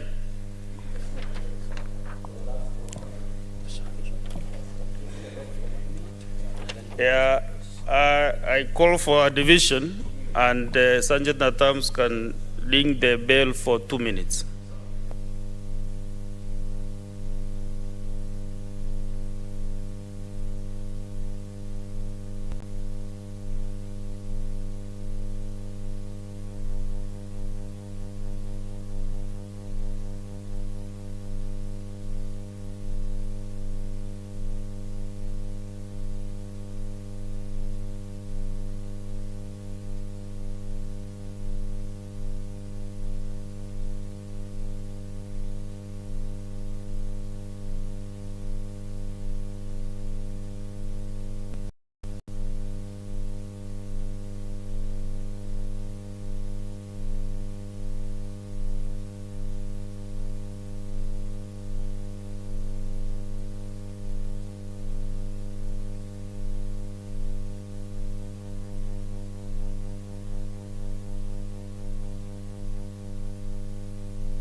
Okay, Sergeant Adams, do the necessary.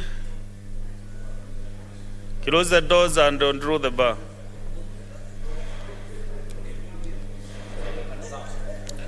Yeah, okay. Let's start the voting again. Proceed. Let me have the other teller for the nays. Senator Beatrice. Okay.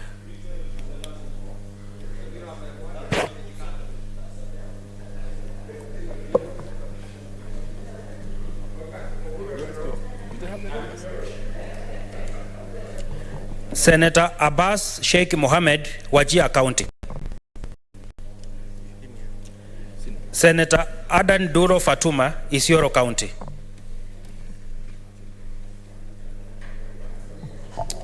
I vote no. Senator Boy Isa Juma, Kwale County. Senator Cherarke Samson, Nandi County. Senator Cheruiyot Aaron, Kericho County. I vote yes. Senator Chesang Ann, Trans Nzoia County.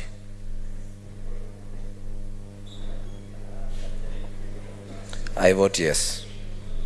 Senator Chute Mohammed, Marsabit County. Senator Ekomwa James Romenen, Turkana County. I vote yes. Senator Haji Abdul Mohammed, Garissa County.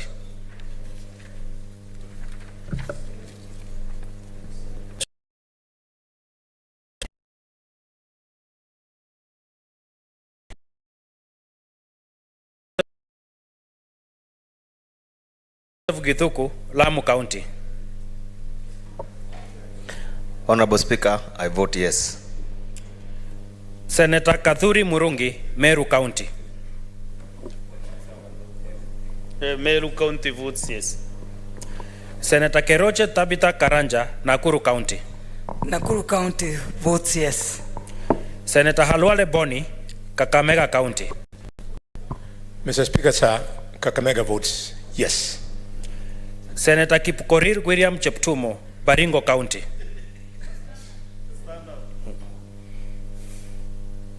Baringo votes yes.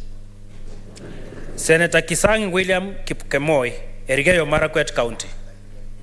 Elgeyo Marakwet County votes yes. Senator Lelewe Ltumbesi, Samburu County.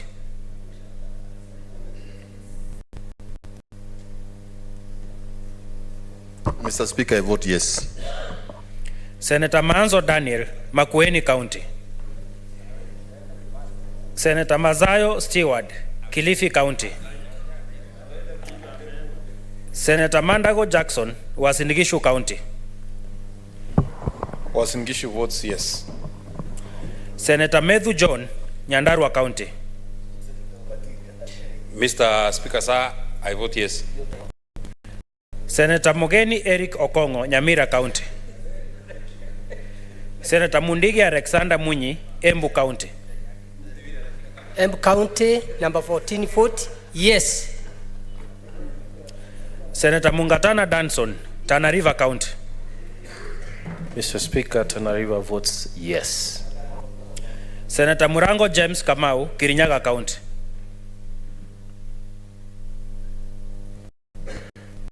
Kirinyaga votes yes. Senator Mudhama Agnes Kavindu, Machakos County. Machakos votes yes.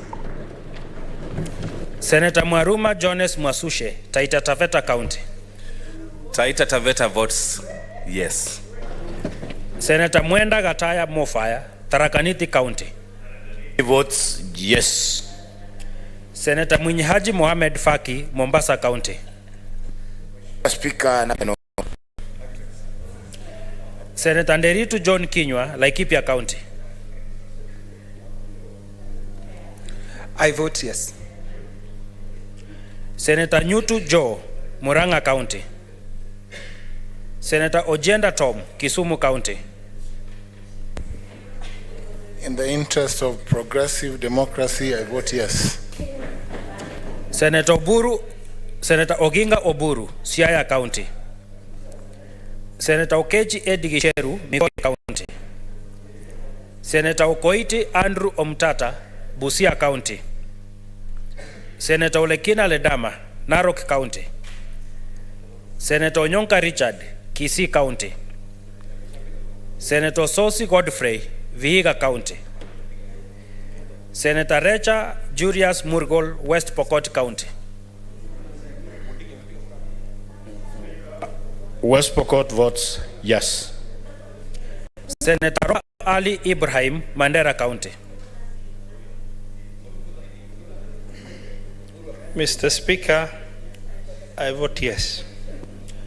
Senator Seki Lenku, Kajiado County. Kajiado, vote yes.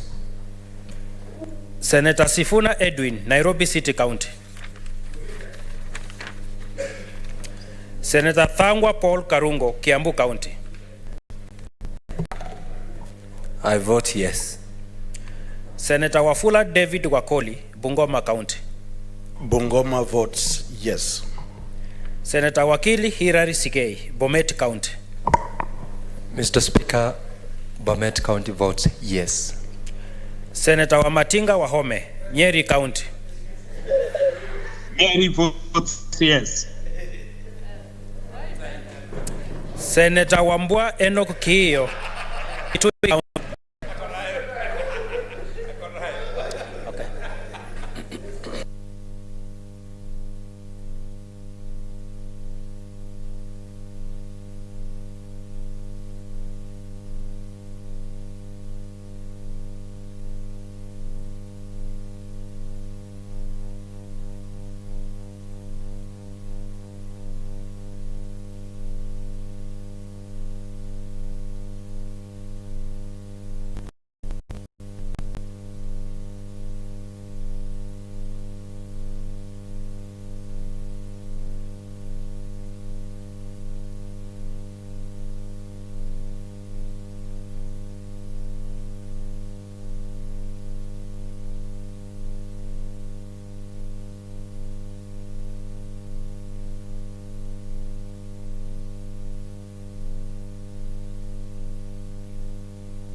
Yes, Sergeant at Arms, open the door.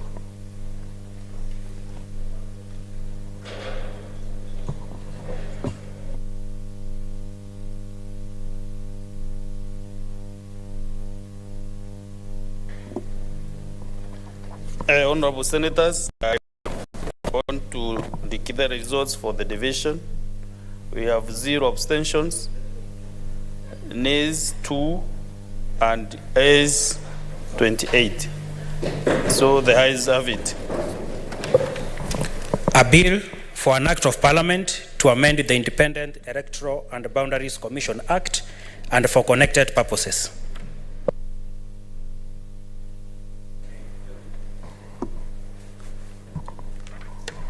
Honorable Senators, we are done with today's business. And thank you so much for your time and dedication to the duty of this republic.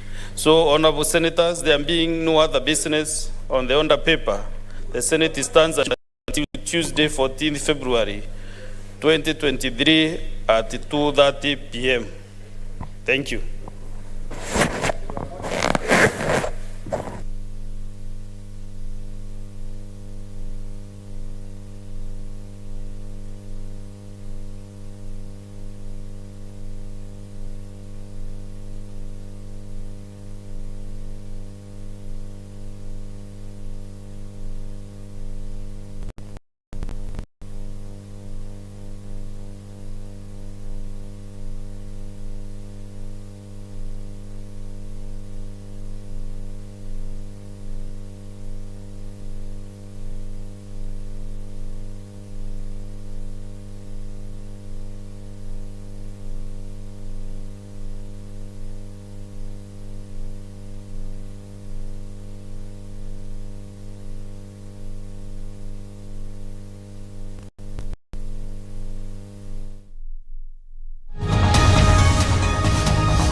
Kupata mtumaini Mungu kama sikiza tune yako, bonyeza *811*815#. Mtumaini Mwenyezi Mungu kwa moyo wako wote, wala usitegemee akili zako mwenyewe. Umtambue Mungu katika kila ufanyalo, naye atazinyosha njia zako. Usijione wewe mwenyewe kuwa mwenye hekima. Mche Mwenyezi Mungu na kujiepusha na uovu. Methali 3:5-7. Kumbe uovu huwajia wasiojiepusha na huo uovu. Tazama, unahitaji kufanya moja tu bila gharama. Kupata mtumaini Mungu, bonyeza *811*815#. With Glovo you have anything